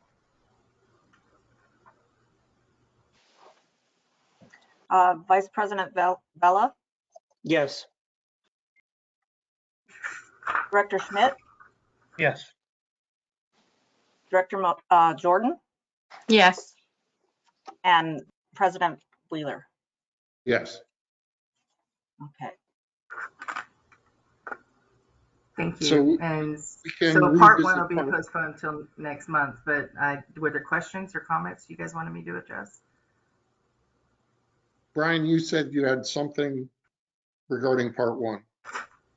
Yeah, I had two questions / comments. Bottom of page 69 for the accountant, and this position is kind of a replacement of the administrative assistant position. So my question is, presumably there's some duties from the administrative assistant that would not be done by the accountant. So what's going to happen with that? That was my So part of the discussion that we've had on staff is that they would be back up in the telephone system, and that we would start better utilizing our telephone system because we're not using everything, all of its capacities, so that if there are times where we're short staffed, we have an opportunity for people not to just keep calling or not get an answer if they're on the phone with a customer, but the accountant would come in and be a backup to support the customer service calls. Okay. And the other question is that I found the head count really hard to follow, the changes in the head count. It says we're starting off with 20.5 FTE. On page 69 at the top, the proposal is to go up to 24.0 FTE. That next paragraph begins that new positions are proposed equaling 4.5 FTEs. And only one of them is entirely new. The other are replacements. So it's kind of hard to file that all. Yeah, I'm going to try to find a better way to say that because that is a correction I should have made on 69. It ended up being 24.5 FTEs. I've got it on the org chart as proposed. I had the same issue counting the bodies. And as you recall last month, the whole idea was just to do this one-time staff up, right? This 12 to 18 month staff up.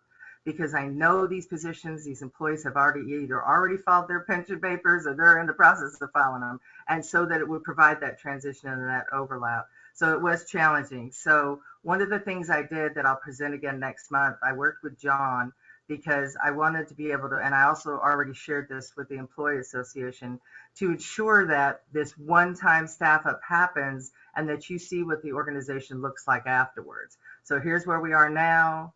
Here's where I'm proposing that it gets us, up by 4 FTEs. And then let me show you the org chart. We're calling this one, John and I, look ahead. So what it looks like after, oh goodness, let me, hold on, I just changed my screen.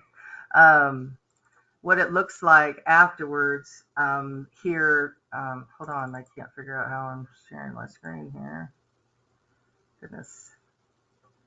And I'm not able to scroll down anymore, so what did I do? Bear with me here, I'm having a little technical glitch. You all still see my screen, I know, because I can see you. So where are my screen pictures?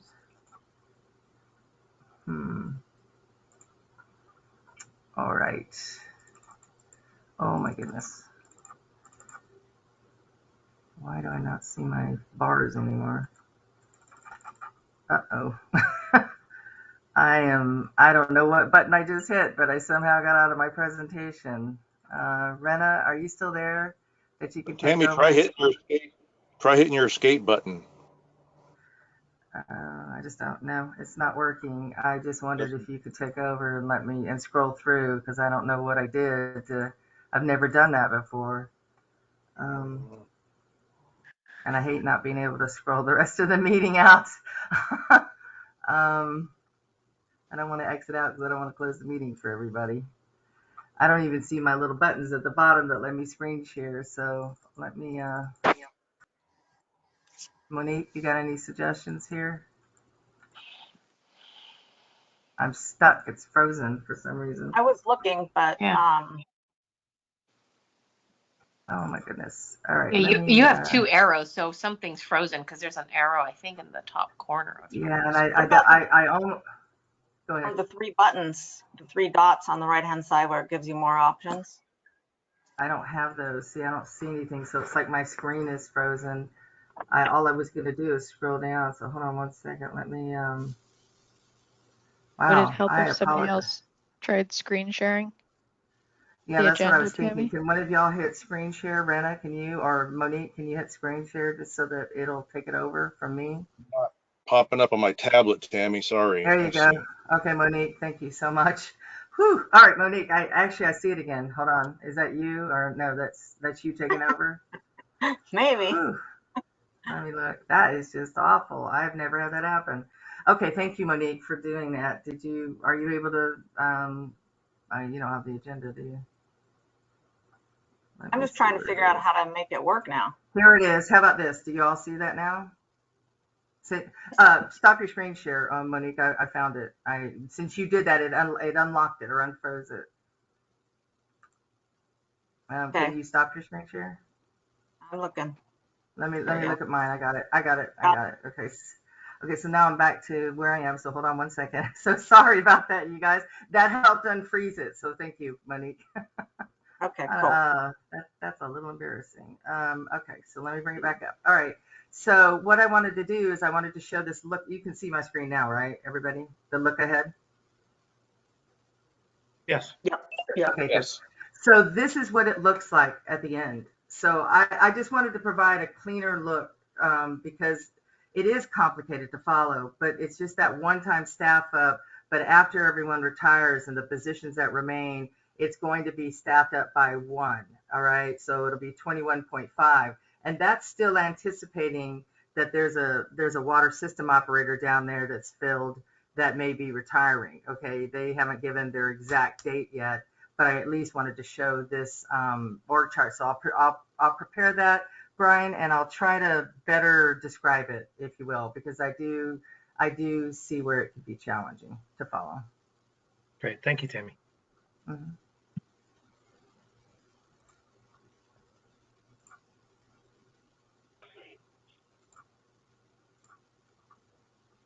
And that's all. I thank you for approving 2022-04 month. And since part one is postponed to next month, I'll be bringing it back.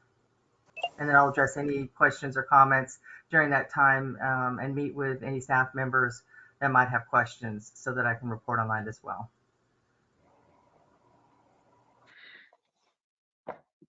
Okay.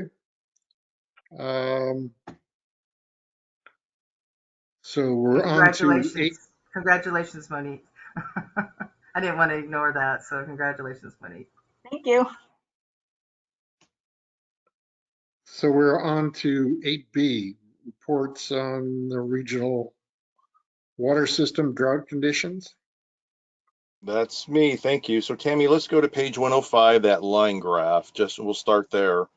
So the board's familiar with this line graph. It's been showing the water purchases from the SFPUC, which kind of translates to the water that's consumed by our customers in the community there. And so now that we have completed all of calendar year 2021, you can see that the water use in December 2021 was down about 10% when compared to 2020. The volume of water that we purchased for the entire year from the SFPUC during 2021 totaled 895.7 million gallons of water. That compared to about 959 million gallons of water purchased in calendar year 2020. The average, or not the average, the gallons per capita residential during the month of December was 47.7. And that's a number that we received after providing some information to the state on a monthly basis. It's called the DRINK program. They like to know what our water is doing in our community. And Tammy, then let's go to page 107, the maps, the drought maps.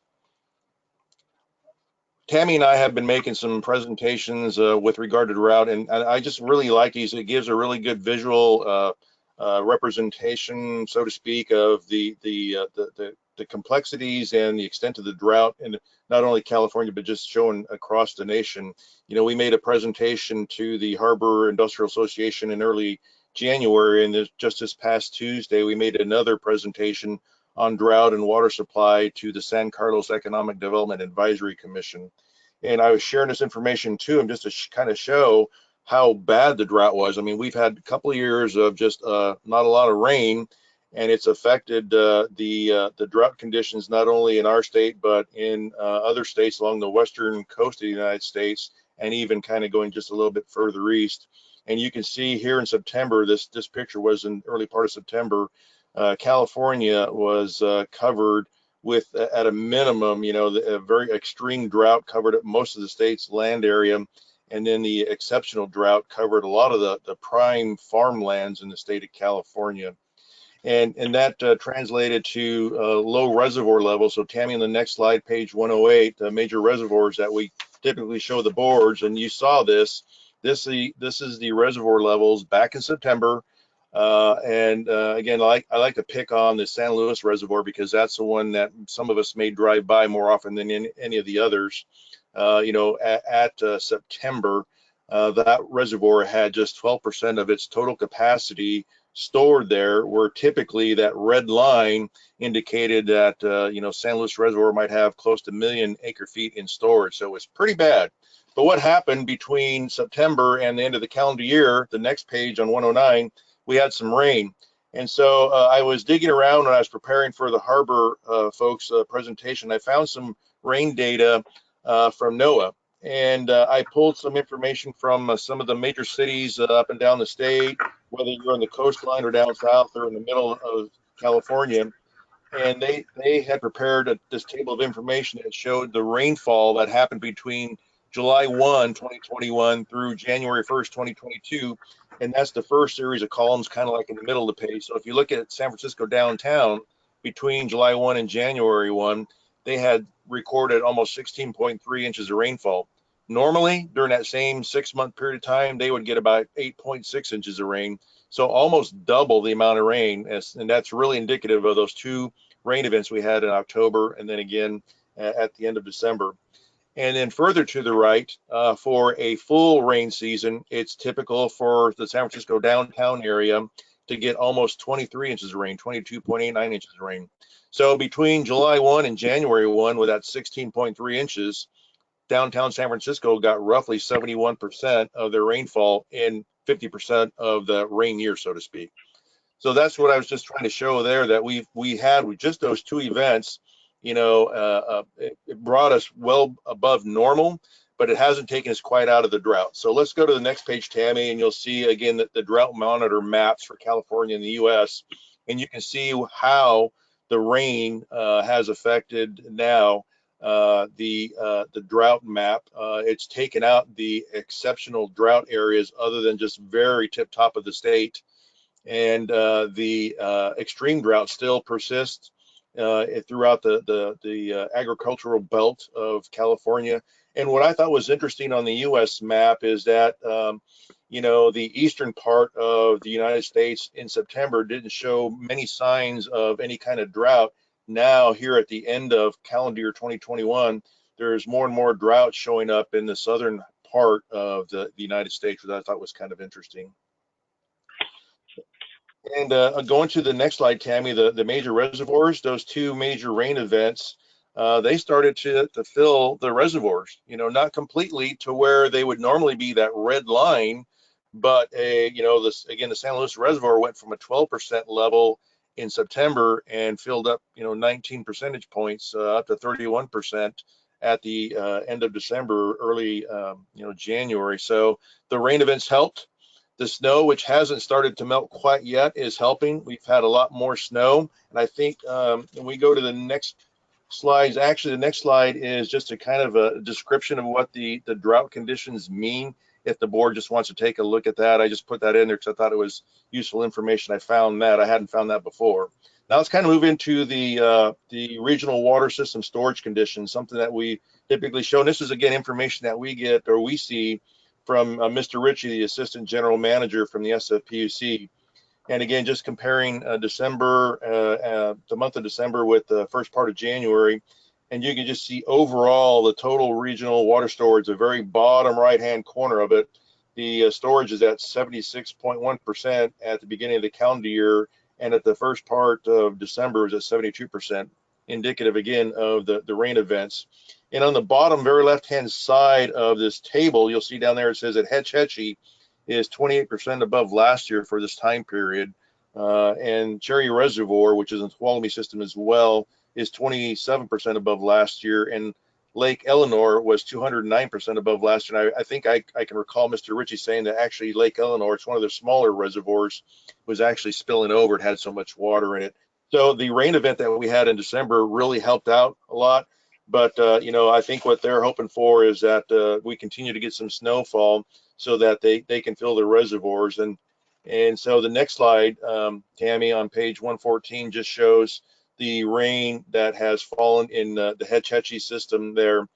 And what you can see there, the red line is the current water year 2022. And the black line is the median for almost a 30-year period. So the red line to me is showing that we're about a month or so ahead of where we might normally consider ourselves being, right? You know, the black line is, you know, the median, kind of the average, and that red line is just actually ahead of it by about a month. So that's good, but we didn't have any rain in January, and it looks like the forecast for the January through March period is kind of up in the air. They don't know if it's going to be wet or dry or not. Let's go to the upcountry snowpack, Tammy, which is on page 117. So this is, again, information from the SFPUC and just showing the snowpack. And again, you can see the median snowpack line, that black line, and you can see the red line for this this snow season. And you can see the red line is way ahead of the median. And again, if you were to draw that red line just straight across and intersect it with the median line, you can see that we're about a month ahead or so of the amount of snow that has fallen, or the snowpack that's up in the high country, the Hetch Hetchy system. Page 119, just the total deliveries. This is what it looks like. And I think what's interesting to point out here is you can see how in calendar year 2021, right around the middle of the year in July or so, when the governor asked for people to start reducing their water use, the regional water system took that to heart, and you can see the green line there started to decrease from previous years, from 2019 and of course 2013. But we didn't, you know, have such reduced water levels as the last drought that happened in calendar year 2015. On page 120, Mr. Ritchie was sharing with us just how their information on how everybody's they're doing with regards to a reduction in water consumption. And so what he shared here is water use information for San Francisco customers and the wholesale customers. Again, we're a wholesale customer, and comparing fiscal years 1920 and fiscal years 21-22. And so you can see that overall, you know, the wholesale customers reduced their use by 6.8% when comparing those. When I was looking at the line graph, the first graph I showed you, just comparing calendar year 2021 with calendar year 2020, we reduced our water use overall by 7.2%. And during the first part of the year, if you recall, look at that line graph, our water use was very much consistent with the previous years that were on that line graph. But again, once we got into July, going through the rest of the calendar year, our customers got the message, and they were trying really hard to conserve water. And I think the amount of water reduction from July through December was upwards of 12%. So it made they got the message, and we continue to look at ways to try and get the message to our customers. The last thing I included here is just an article that was in the San Francisco Chronicle, just trying to describe these drought maps, you know, to kind of put it in perspective.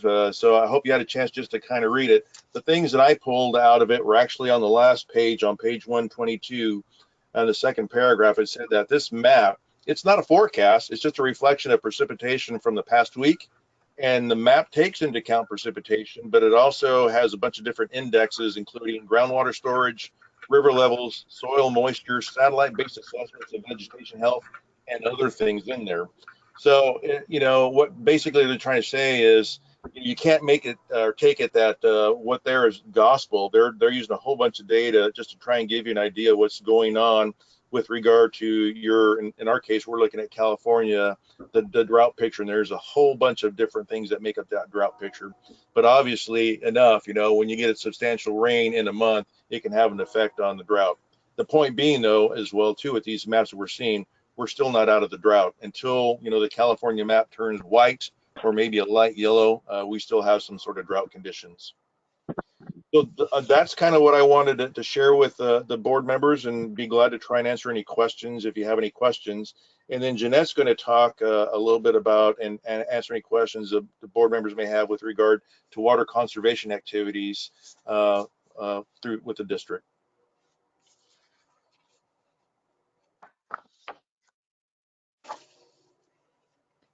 Any questions for Okay, Rena? so No. Okay, Jeanette. Sorry. okay, sorry, Kurt, didn't mean to interrupt you there. Good evening, everyone.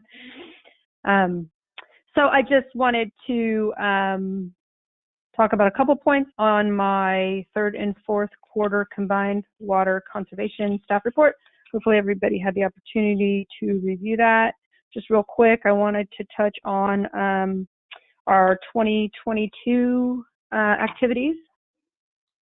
So it's basically straightforward if you just read the report, but some of the things that we're going to be focusing on this year is California Way of Life campaign. We are also focusing on a change, kind of getting away from the word drought water savings and moving in the direction of using the term water efficiency. Other efforts include Best of 22 Water Awareness Calendar. We've kind of had that on hiatus for the last couple of years. So John and I have been working on a combined water conservation annual report, and it will include a 2022 Best of entries on the backside of that report. And we've just released our new gallons per capita per day web tracker tool. You guys take a look at the website and you'll see that on there. Pops up down at the bottom. We're rebranding our home water use reports to Water Watch. And when customers sign up for that, we're going to provide some basic incentives for the customers. We've got some promo cards in the works. Plan on doing some billing inserts, banners, of course, stands, some statement messaging. Bosco will offer their online landscape classes, and something fun we're doing this spring is we're going to partner with SFPUC, and they're going to use the back of our building to advertise their call for action. They're 15%. Right now it's 15% savings, but that could very well change as well. And the second thing I wanted to touch on really quick was just these. It was an attachment you guys might have taken a look at, and that was the California Conservation Way of Life Roadmap. So it's basically, I know Tammy provided in the special board meeting the page that John developed in our urban water management plan brochure that basically kind of explained, tried to highlight bullets for the legislation of this California way, conservation way of life. But this is just another kind of document here that kind of explains in layman's terms that it outlines the time frame of what we're looking at with respect to all the initiatives that go along with that legislation. There's, you know, the outdoor gallons per capita per day, indoor gallons per capita per day. There's a water loss element, and then there's going to be a CII element as well. So I just wanted to touch on those briefly, and if anyone has any questions, I'd be happy to answer those.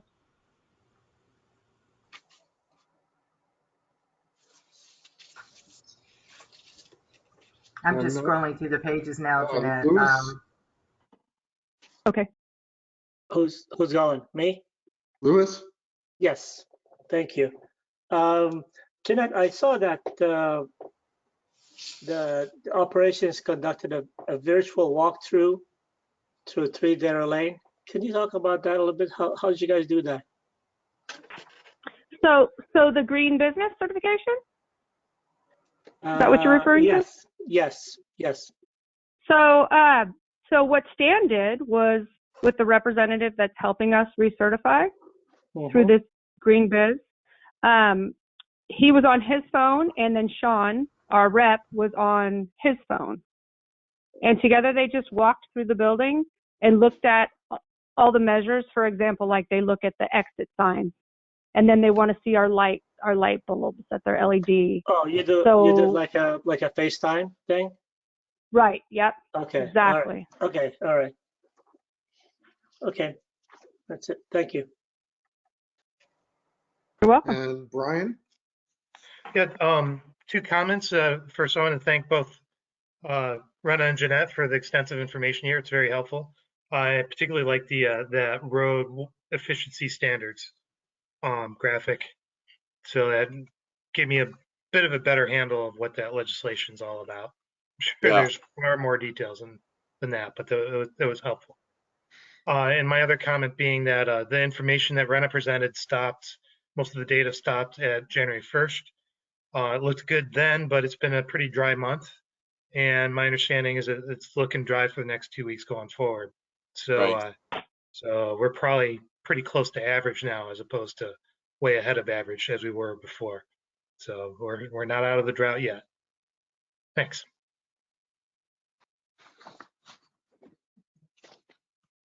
Okay. I appreciate the presentation. I didn't have any particular questions associated with it. So we can, let's see, go on to the Bosca update, 8C. All right. Well, thank you very much. Yes, I want to echo what Rena just presented and what Director Schmidt just commented on.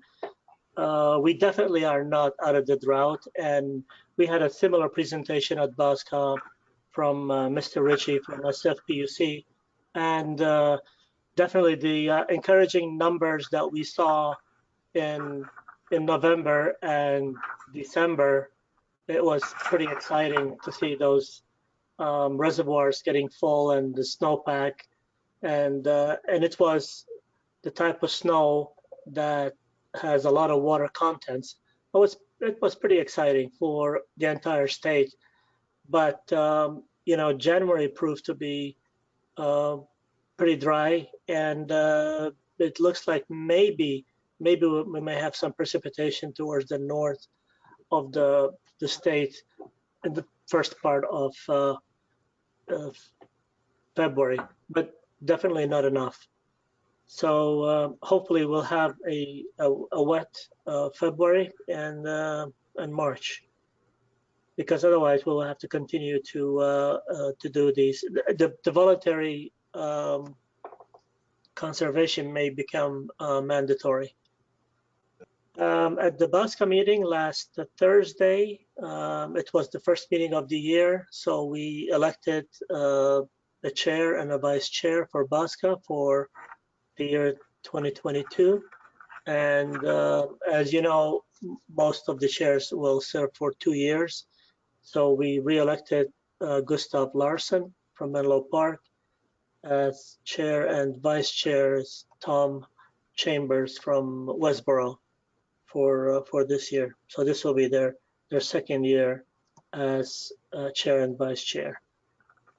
I'm not going to go through the presentation from Mr. Ritchie because you heard most of it from Rena, so I'm going to skip through that.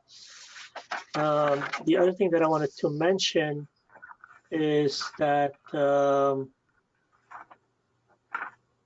that we went through the OPEB liability funded status update presentation, similar to what we do at our district, but it's for the BASCA staff. And also we went through the BASCA budget process, which began an assessment for the long-term critical issues and major challenges, which is basically the long-term program for BASCA for the coming years, for the next 5 and 10 years. Those were the most important thing that we went through at our last meeting. And I'm trying not to repeat myself from what was said already.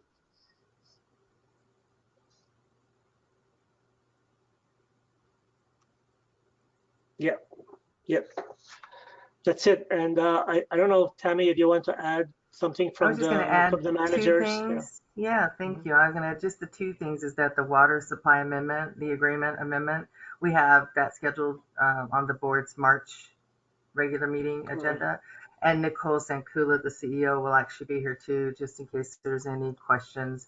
There's actually 2 items, and one is the actual amendment that says that we agree as an agency to the process now for moving forward when those agencies want to sell a portion of their individual supply guarantees, and in this case, their minimum purchase amounts. And then the second piece is an agreement that all the agencies have to approve between Mountain View and East Palo Alto, where they actually sold a portion of theirs. So every agency has to consider that and approve that too. So that'll be in March. And then the second, probably more interesting, was the report that we had that there is likely to be a wholesale water rate increase by the San Francisco PUC right now, and it is projected to be 15%. So the PUC declared a water emergency back in November. And then when they did the tier 2s, which I previously reported on, and we know that our portion is about 14%, 13 to 14% reduction in supply, they take and model that and calculate that, and then that means all of our demands go down. And so based on what they had previously forecasted and their projections, this next year was supposed to be the last of the 0%, but instead now it's 15%. It's 15.1%, the projection. Now that's not set in stone yet because the water year begins on April 1st. And typically as the PUC brings that information to us in mid to late March.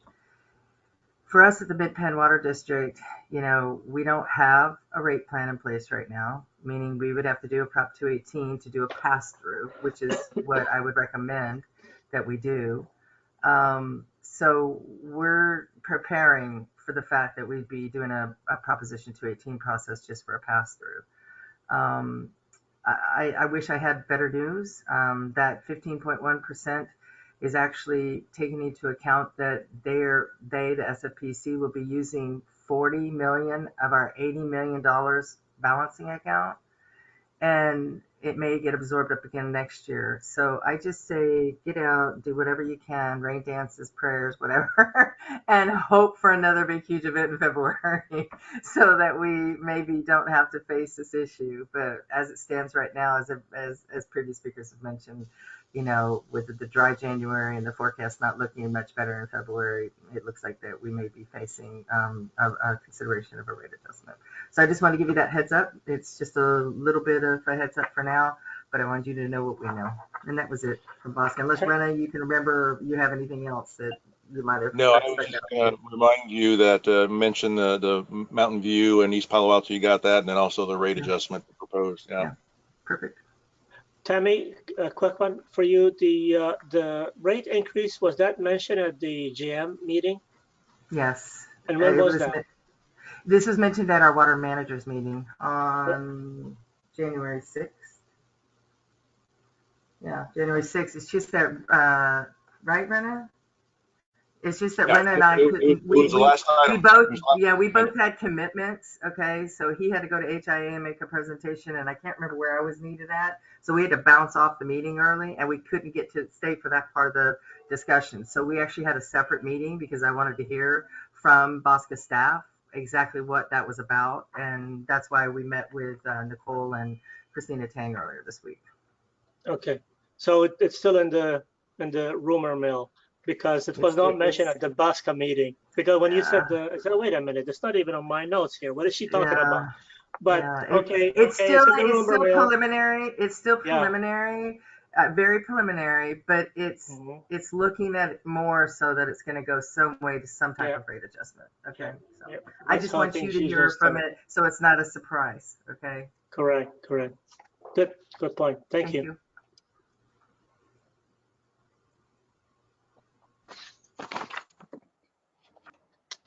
Okay.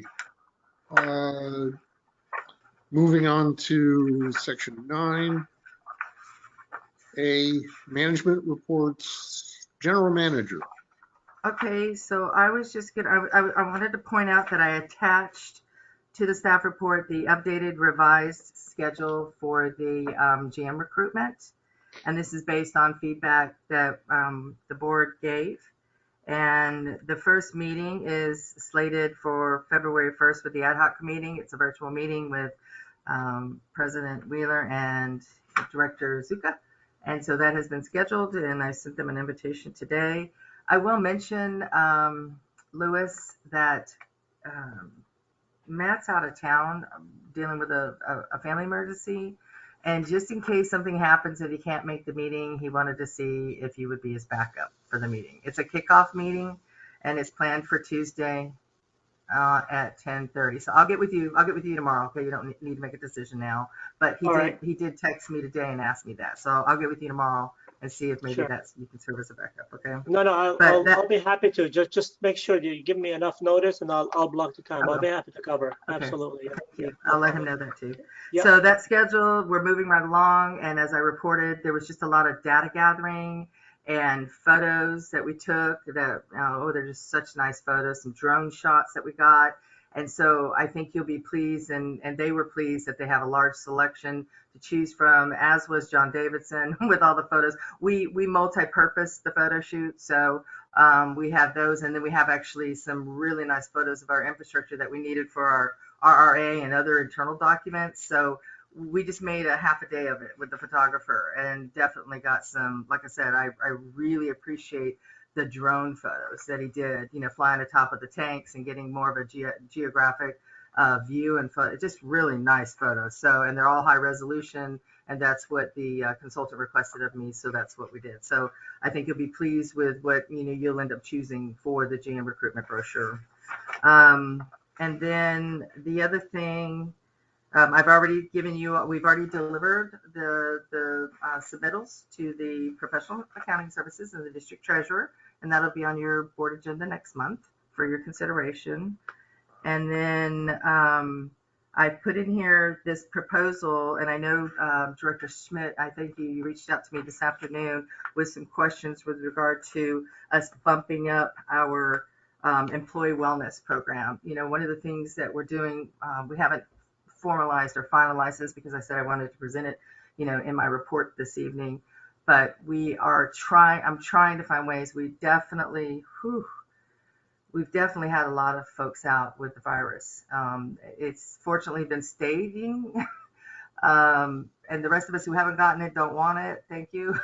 But I'm trying to promote more attention toward wellness. And one of the things that we do as a small staff is before the virus, we would all end up passing around flu bugs and cold bugs and all of that. So that's one thing that we've been fortunate not having to worry about so much, except for this year. So people are freeing themselves up with their personal activities. They have their positions about vaccinating their children, or they may live with or associate with people who aren't vaccinated. So it's just very tough to manage, okay? And even attending today, Hanson Bridget's labor employment update and listening to Sandy Rappaport, you gotta love her, and she just gets into this COVID-19 stuff. But I was like, okay, this is really becoming unmanageable for management. Isn't there a simple cheat sheet or something that can make it easier to follow and understand when you start involving all these different agencies? But one of the ways that I talked about is this wellness program has been pretty much underutilized. And I just feel like people don't think it's worth it. They weren't interested. And so I tried to find a way, knowing that we had the budget for it because we've had so many, we have vacancies and personnel costs this year. How can we make it more attractive? What can we do? And I asked for ideas. And so some of these were, increasing the health membership reimbursement, considering other things to belong in there. One of them that I didn't mention is we do we help out anybody who might be struggling with any like smoking cessation programs or any of that too. So, mentions were, let's encourage people to get the flu shot. Let's encourage people to get the booster. I think Renner reported to me that almost half of us now are up to the booster. I don't know that, but I think he said that a couple of days ago. And then Director Smith's questions were really good. He asked me, because we actually get a $2,000 a year grant from Aqua JPIA to help these wellness programs. They want to try to do a little bit that they can. And because there's so many participating agencies, in fact, this month I was looking it up, there were 74 member agencies participating in the wellness grant program. So it's eaten into, because we used to get about $8,000 or $9,000, $10,000 a year contributed to our wellness program, but now we're down to $2,000 because of all the participating agencies. But Director Smith asked a really good question. He asked, like, what other agencies, what are they doing? So I looked it up because I wanted to see, they have examples, and some of them, besides the fitness subsidies, they provide monetary subsidies to employees. Some have created healthy cookbooks, or they've purchased cookbooks with healthy food options for employees. They've created or built community gardens that help encourage employees to, eat more vegetables, eat more fruits. And then they were specific about a few water districts. So Cucamonga Valley Water District actually provides home fitness shoe subsidies for people who are walking or are involved in a gym. There have North Kern Water Storage District installed HEPA air purifiers and offered those for employees if they needed them or wanted them. Three Valleys Municipal Water District purchased fitness equipment for a workout room that they have at their agency. There was a Stress Less program created at Stockton East Water District that is funded. And then there's biometric screenings and flu shots for employees at Western Municipal Water District. The fitness equipment was updated at the Amador Water District. And then there were gym subsidies and equipment for Rich Vale Irrigation District. And then finally, Yorba Linda Water District purchased fitness equipment and a touchless water bottle filler. That was interesting. So there's all kinds of ways that we can engage with the employees in their wellness.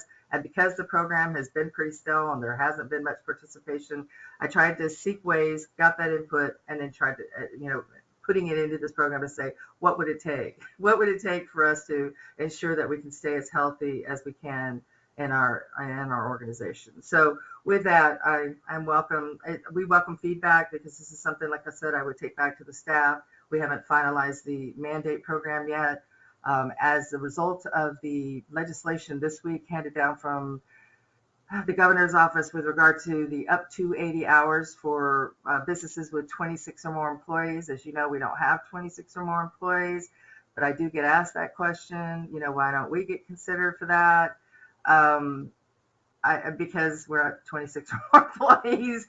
But one thing that has been asked of me, because of the people, they're required to be off for 10 days. That doesn't mean 10 working days, that's 10 consecutive days, but it does typically result in about 7 days of work, 5 to 7 days of work. And I think that, you know, when I bring back, because the board would be the one that would approve any different types of sick leaves, which you know that because I brought that to you before when you extended it during the first year of COVID. That's a consideration, but definitely not 80 hours. I would probably go with about 40 hours. And then when I think about that, I hear from the employees who haven't gotten COVID, who restrict their activities and are very limited in what they do. They're still kind of semi-sheltering in, and they're like, how is that fair to us when we don't use those benefits? How is that fair to us? You know, is there some way that you can say, fine, you know, if you use it, you use it. If you don't, at least we get something too. So it's kind of a mixed bag when I start trying to figure out what works best for everybody. So I try to take their input and I listen. But it is going to be a challenge with regard to that. And I halfway figured maybe tonight when they were on that maybe they were going to mention that. But since the legislation is so new, I expect it probably next month when I talk about the policy mandate. Sorry to be so wordy, but that was all for my GM report. Unless there's questions or feedback or comment, I certainly welcome it.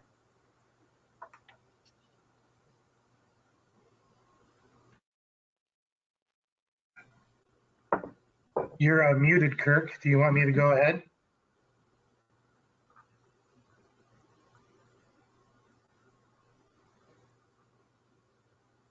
Yeah, Brian, you can go ahead. Okay. Okay, thanks, Tammy. As Tammy said, I emailed her earlier today, and I do support the vaccine mandate, and I support an incentive program. I was concerned about the scale of some of the money involved with this. One thing that I want to ask you, Tammy, is you said JPIA, it provides a $2,000 subsidy. Is that $2,000 per employee, or is that total? That's total. It used to be 10,000, and now it's down to 2 because everybody's participating in the program. So it's only 2. Okay, 2 so total. that's not going to cover a whole lot. Nominal. It's nominal. Out of all this. It's nice, but it's not going to cover a whole lot. It just, I'm thinking of it from the context of a Belmont resident who might not be paid anything to do any of this stuff, and they do it anyway. I don't have a problem with an incentive program that provides an additional nudge. I'm just, some of the scale of this seems like it's more than a nudge. It's an entire reason all of itself. And then we have to think is it in our interest? I would think if it's a choice of an employee being paid $500, getting a flu shot, and then not getting the flu, and then therefore not being out for 2 weeks, we're better off by that. I wouldn't disagree with that. But if we're paying all the employees and $500, and it only makes a relatively marginal difference, and I'm not sure if that's in our best interest. I do think the booster shot, especially if we're going to do a vaccine mandate, $500 for the booster sounds appropriate. Some of the other ones just seemed like a little much, like $200 for a physical, and the $500 extra for all in. But that's my thoughts. And if there's other places that are doing comparables, then maybe it's okay. Yeah, So and you did ask that other second part about the comps, and most of the boosters or the vaccines are $500, at least for here on the peninsula. And when I've asked other GMs, they're giving anywhere from $300 to $500, or they give a half a day off.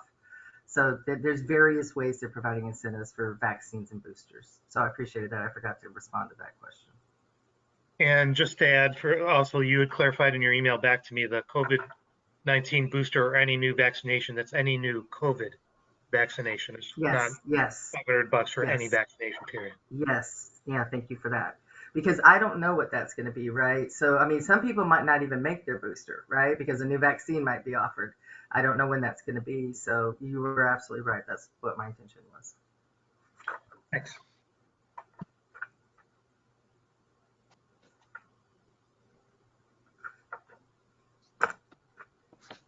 Anyone else? Okay, I'm not seeing any other questions.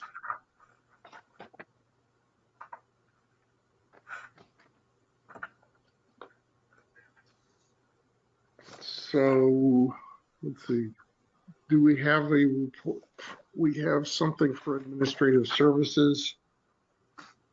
Yes, that's for Monique.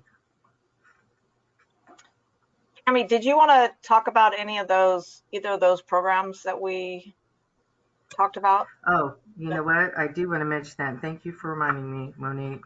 So one thing that we discovered, and I want to start with the big one because, and I want to thank you for researching this. One of my professional consultant colleagues and I were on the telephone last week, and he asked me, how did we come out with the employer tax credit, and the formal name of it is, what's the name of it? Employee something. I forget. Monique, do you remember what the exact name of it was? It was during the really initial stages. Yeah, it was a tax credit. So it's based on, there's parameters with regard to the employer and what they pay for healthcare costs. They're in Medicare, so there's certain requirements. And what I discovered, retention credits. So it's an ERC, employer retention credit, and employee retention credit. I've asked about this before, and I was told that we weren't eligible, not by anybody. I was told by a staff member that previously worked here that we weren't eligible because we were a public agency. So I had to rely on that information, right? But I was talking to this colleague last week, and they were like, no, that's not a boundary. So we are part of ADP, which is a payroll company, third party that does our paychecks and processes our payroll after we go through it and approve it. And Monique was able to reach out to them because I asked her, based on this conversation, because they provide the services of actually filing claims for these tax credits. And I am super happy to report that it's going to be very sizable. So we're able to apply for the tax credit for 2021 and one for 2020 that was smaller. It was expanded in 2021. And Monique's going to be working closely with ADP because they actually crunch all the numbers and get all the basis reports for us. And we're going to submit claims under that program because it is money that is granted to an agency and is not expected to be given back. And there are funds available. So that was what my consultant colleague reported to me and shared with me. So stay tuned. I'm happy to hear that today. And I appreciate you taking the time, Monique, to allow me the opportunity to report that tonight. But we're talking in the neighborhood of a few $100,000. And that's just because that plan helps support businesses that had to pay people, pay their benefits and all of that during the coronavirus pandemic. Okay, so I'm really happy that I had that conversation with him last week and happy that Monique was able to follow through with that. And the second thing that we got was news day before yesterday that our arrearages grant application was approved with the state. So it was for $35,000 for accounts that were in arrears. And so now Monique, Misty, and I get to have the pleasure of sitting down and ensuring that we follow the grant rules and applying those credits and how that's going to work out with the customers. So that means that arrearages that we previously reported to the board, they totaled right around 35,000. There's probably more since then because those same people probably still haven't paid, or they've paid a little bit because now we're giving them late notices since it's been January 1st. We'll report back. Okay, so that news came in a couple of days ago as well. So thank you, Monique, for allowing me to share that good news. I always like to do it. It's been quite interesting around here, and with the changes and the evolutions of digging into some of the accounting and finance issues. And so I appreciate that, Monique. You could have stolen the thunder too and reported that. So stay tuned, and we'll report further as we move those programs along and have more to report in specific detail. Go ahead, Monique. Oh, you're very welcome. It's your thunder, really. I just follow your direction. Anyway, I don't really have much to add to my administrative report. You sort of highlighted the one item that I had in there that we did check back on, and we got the news for the board meeting of the grant being approved, which is really great. And I don't really have much else. Everybody's pretty much up to date on their ethics and the other training, or the sexual harassment prevention training. And so that's all I have, unless you have questions of me. I did want to add one last thing. Rick Wood wasn't able to join us tonight, but one thing that he and Rena and Monique and I have determined is, if you didn't notice in your board packet, the expenditures report ended on 11:30. Okay, we do intend, and it is our target. We're working very hard to get us caught up next month. Okay, so that is a commitment. But what we are doing is transitioning and creating SOPs that I physically lay my eyes on and see exist. Okay, and we're staging ourselves now at month ends. Okay, so where you used to see your expenditure reports would go through like the middle of a month or through the 10th or 11th of the month, and I never could understand why. And it was always explained to me that that's because that's when I close out the books or wrote the last checks.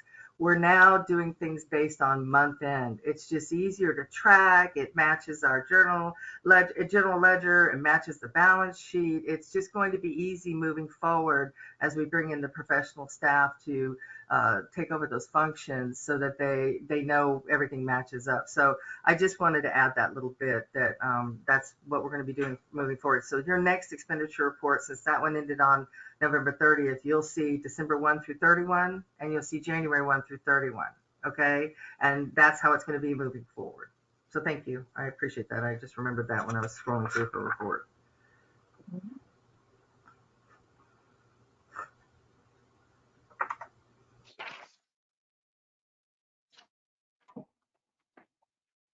Okay. Operations. Yes, thank you. So just to point out, like I normally like to do, just to kind of give you an idea of the activity in Belmont from a development building standpoint, is on this first page on 149, we had 334 location requests of our utilities, which is actually pretty high for.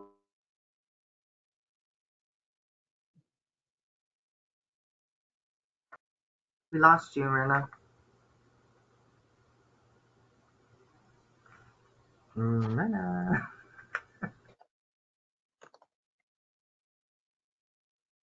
We are just not going to be able to escape technical difficulties.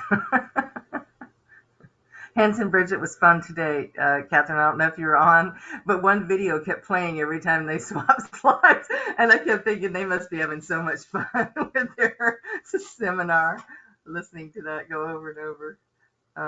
Let me just buzz through, hoping I capture what Rena would have liked to capture. He's I'm back. Oh, there I'm you back. are. Okay. All right, Yeah, go I'm ahead. back. So I don't know what happened. All of a sudden, I got this little go-to symbol on there, and I was kicked off. So just again, just the service request, location request 334, which is quite busy for December. We did have the maintenance task. We cleaned out 4 of our 11 water storage tanks, 2 at the Buckland site and 2 at the West Belmont site. Of course, not all at the same time, but we did do that.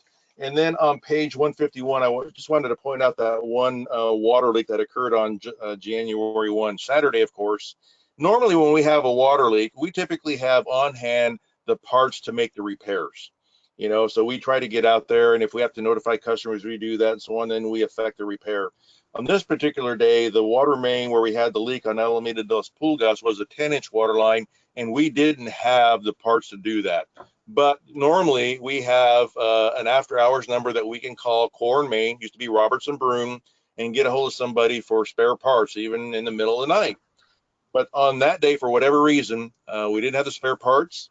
We couldn't get a hold of anybody at Robertson Bruin or Core and Main. And so we started making phone calls. Michael and I was at my house and Michael was at the job site, and we ended up getting a hold of CalWarn. CalWarn is for California water and wastewater agencies. They're broken up into regions throughout the state, and you make a call, you make a contact within your region, and somebody will respond to it with help. In our case, we said that we needed some 10-inch components to fix a water leak. And so as soon as we were able to get a hold of somebody at CalWarn, which is pretty quick once we got kind of pointed in that direction, within a couple hours, we heard back, and the city of Santa Clara actually had all the parts that we needed. Of course, Santa Clara is a big city, 120,000 people, and their water department had 10-inch parts. And so before we effected the repair on the Sunday, January 2nd, Michael and Stan, 2 of our folks, Michael, a supervisor, and Stan, one of our lead operator, they actually went door to door and contacted 200 people the Karl Marx shopping center was affected by it, so they talked to the restaurants and the stores there that we're going to shut the water off. The apartment complexes kind of across the street or catty corner from Alameda and Carlmont, they went in there and talked to the manager and left a bunch of notes and door hangers on people's doors in those multi-story apartments. And then even more critically on Carlmont, there's a senior citizens facility there that we had to notify that we were going to be shutting the water off so that we could effect a repair.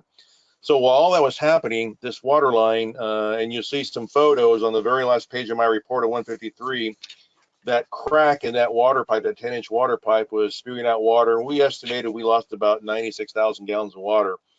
And so what we think was interesting there is this is a water main, a 10-inch water main that had really no connections and no line valves on it. But at some point in time, probably during the development along Carlmont Avenue, we attached, or somebody attached a tapping sleeve, they call it. They put a tapping sleeve over that 10-inch pipe, and on the outlet side of that T was an 8-inch connection that ran up Carlmont Avenue. And so it appears what happened, or may have happened, is there was some sort of force with the water. Maybe somebody opened up a hydrant or something like that. We don't know. But if you take a look at that second picture there, you can see that there's a crack, and that crack just happens to line up exactly where that tapping sleeve surrounds the pipe. And so you can almost think about there was probably some kind of physical jolt, and water jolt, water pressure, water hammer jolting that pipe on Alameda Los Pulgas and tried to push it, and when it did, it just kind of snapped that pipe and created that ring break. And so that's what happened out there. And like I said, the unique thing about it is it was just a weird sized pipe that we didn't have any spare parts for. We normally do, and we couldn't get a hold of our typical supplier for parts. But now we've effected the repair. We've actually installed some isolation valves around now a T that we didn't have before. So in the event we have problems in the future, now we have some places where we can try and isolate the system. So I thought that was interesting, but it proved to be an opportunity to use a CalWarn system. And even the folks at Bosco are saying, and they're talking with the SFPUC, that maybe we ought to have some sort of emergency example where we try like a CalWarn type emergency where we get them involved too, because we had never used it. It almost seemed like not too many other agencies had to contact CalWarn, but it was a good exercise for us. So that's what I wanted to share. If anybody has any questions with regard to the information report. Yes, sir. Rened, the reason you couldn't get a hold of anybody is because it was the first of the year when it happened. That's right. That's right.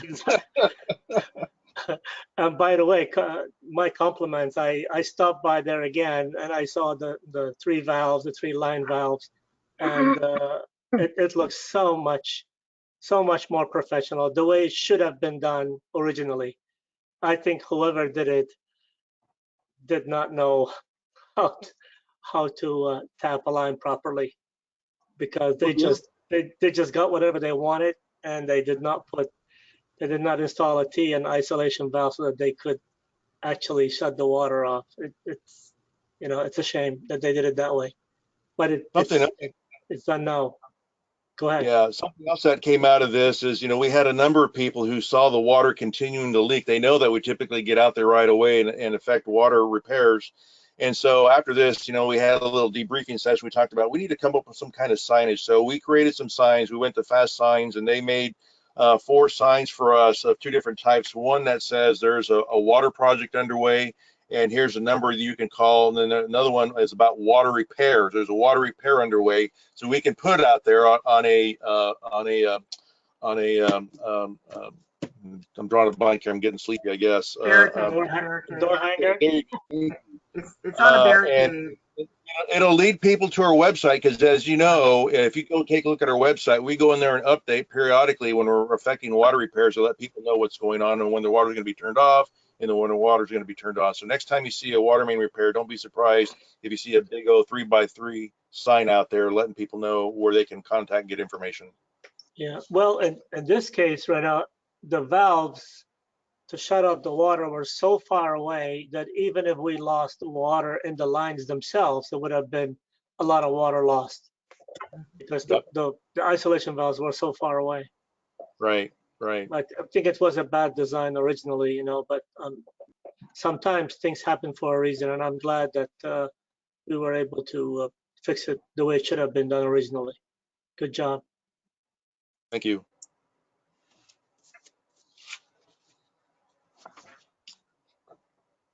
Okay, engineers report, no written report.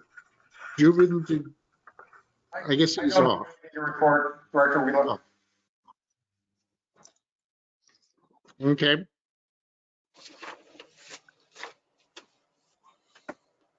Financial reports, 9B.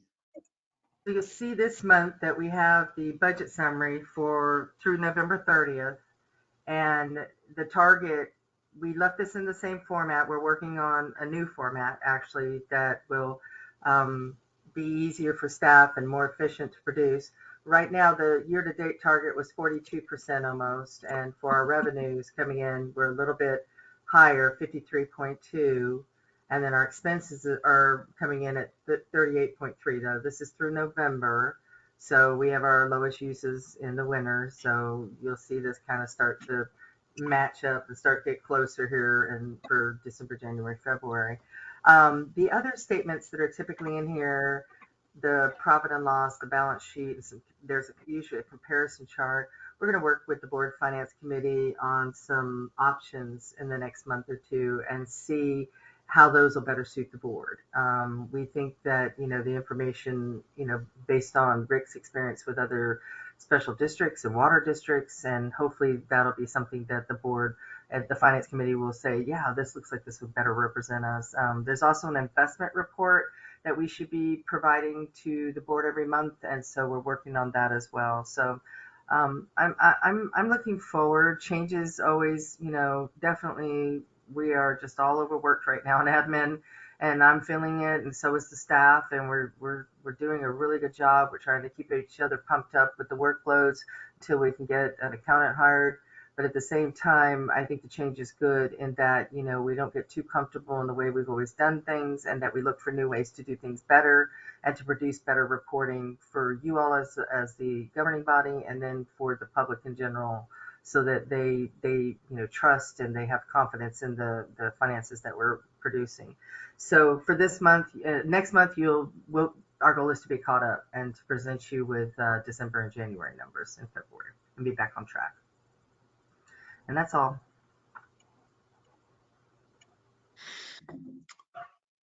Okay, 9C, director's reports. Kirk, I had a question on this one. Oh, sure. Sure, this is something I've been wondering about I've seen it before. If you look at the top line, the water commodity charges, so the targeted year to date is 42%. We're at almost 51%. That commodity charges is based on usage, and our usage, since it's a drought year and we're encouraging conservation, is below average.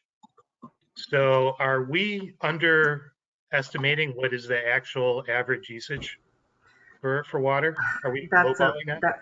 That's a really good question. So so these are the lower, so we're getting into the lower months. So right now through November, I would say those are the higher consuming months, even though we've used less water. Everything in this report matched up to the general ledger and matched up to the accounting system. But I had, you know, I looked at that number as well and probably had the same issue as you did. So give us the next month or two, and then hopefully we will just make sure, because that was something that I thought about as well, is, you know, why, if we have reduced use, are we coming in higher? Did we over project or under project? One of the two. And I know they're based on the billing system, and the billing system is producing the data to feed into this report. So I wish I had a better answer for now. If you would just indulge us until next month, and I'll remember that one, and then we can come back hopefully and break that down a little bit further for you on that particular account code. Okay, thanks. And I have noticed this before, although this is the first time I'm calling it out. So I'm happy to wait until we get some more information. Thanks. Perfect, thank you.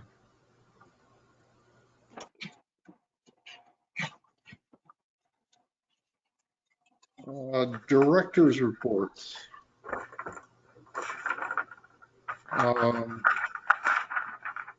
Louis, you want to start? Sure, I'll start. Okay, good. So the first of the year, I started by spending some time with our crews, with Michael and his crew on this main break that Rena was talking about. I happened to be in the area and I saw them there, and I go like, you know what? Nobody should be working on January 1st. So I thought I'll just stop by and say hello to them, and that's why I got the information that I was talking about earlier. And then on the first week of January, I attended the HIA meeting, and that is when Rena made a presentation to the Harbor Industrial Association, and it was very well received. And I also attended the presentation that we did for the Economic Development Advisory Commission of St. Carlos. And Tammy may not know this, or Rena, but I got some really nice reviews from the commissioners from St. Carlos. One said, excellent presentation, and another guy said, that was awesome, great, so I just wanted to share that with you. So good job, both of you. Thank you. Appreciate that. One. Yeah. And then on the 12th, we had a meeting, Director Zuka and I, with the GM on her performance evaluation. And that was it. And then obviously we had the strategic plan review meeting, which most of us attended, all of us attended, and the BOSCO. So, well, okay, I had a pretty busy month. So that was it from me. Thank you. Brian? I just thought I'd mention that I just came back actually from a week down in the Anza Borrego Desert in way Southern California, including, which was beautiful area, but also included some traveling around in Imperial County. And they grow a lot of great vegetables there, and they use a hell of a lot of water doing that. So seeing these flood irrigated lettuce and other stuff in the desert. That's probably our water too. It is our water. I think it's Colorado River water, but it's still it's a lot of water, and it makes me think about whether we got our priorities straight statewide. And then it was also interesting to see all the date palm orchards there, which I presume might be a little bit better use of water. So something to think about. That's all I've got. And Kathy? I actually don't have anything to report. I will be heading to Minnesota tomorrow, where there's a lot of snow. But yeah, nothing to report. I'm sorry? Bring it back. Oh, I'm sure my daughters would love to not have so much snow. But I put a regular cadence with Tammy that I'll be meeting with her prior to every board meeting to just be briefed on everything, so that if I have questions, I can deep dive with her, and then she can ask, like I did today, I asked the questions that I had yesterday, so for the benefit of everybody. That's it. Okay.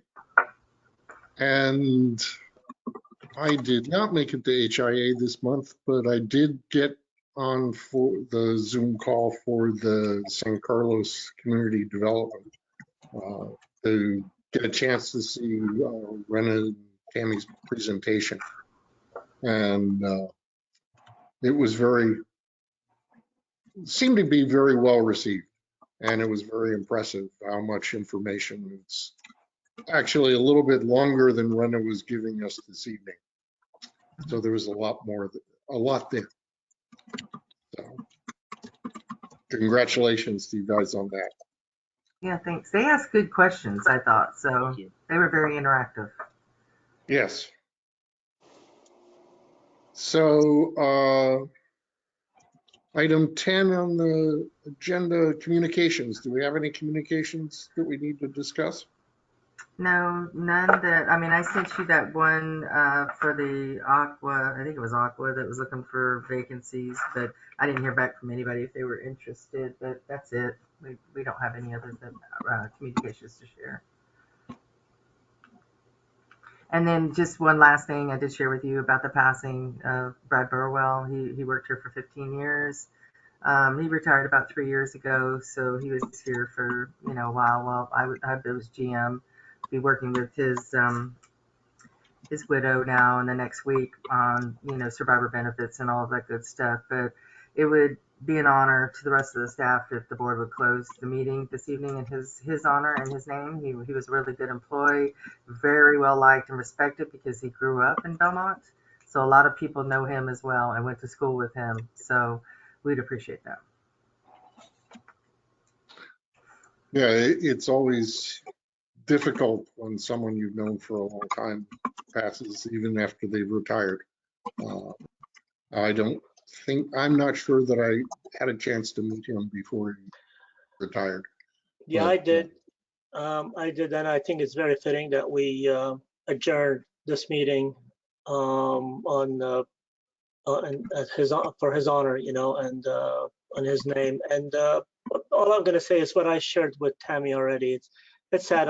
I know when we hired him, I've known him for as long as he's been with us.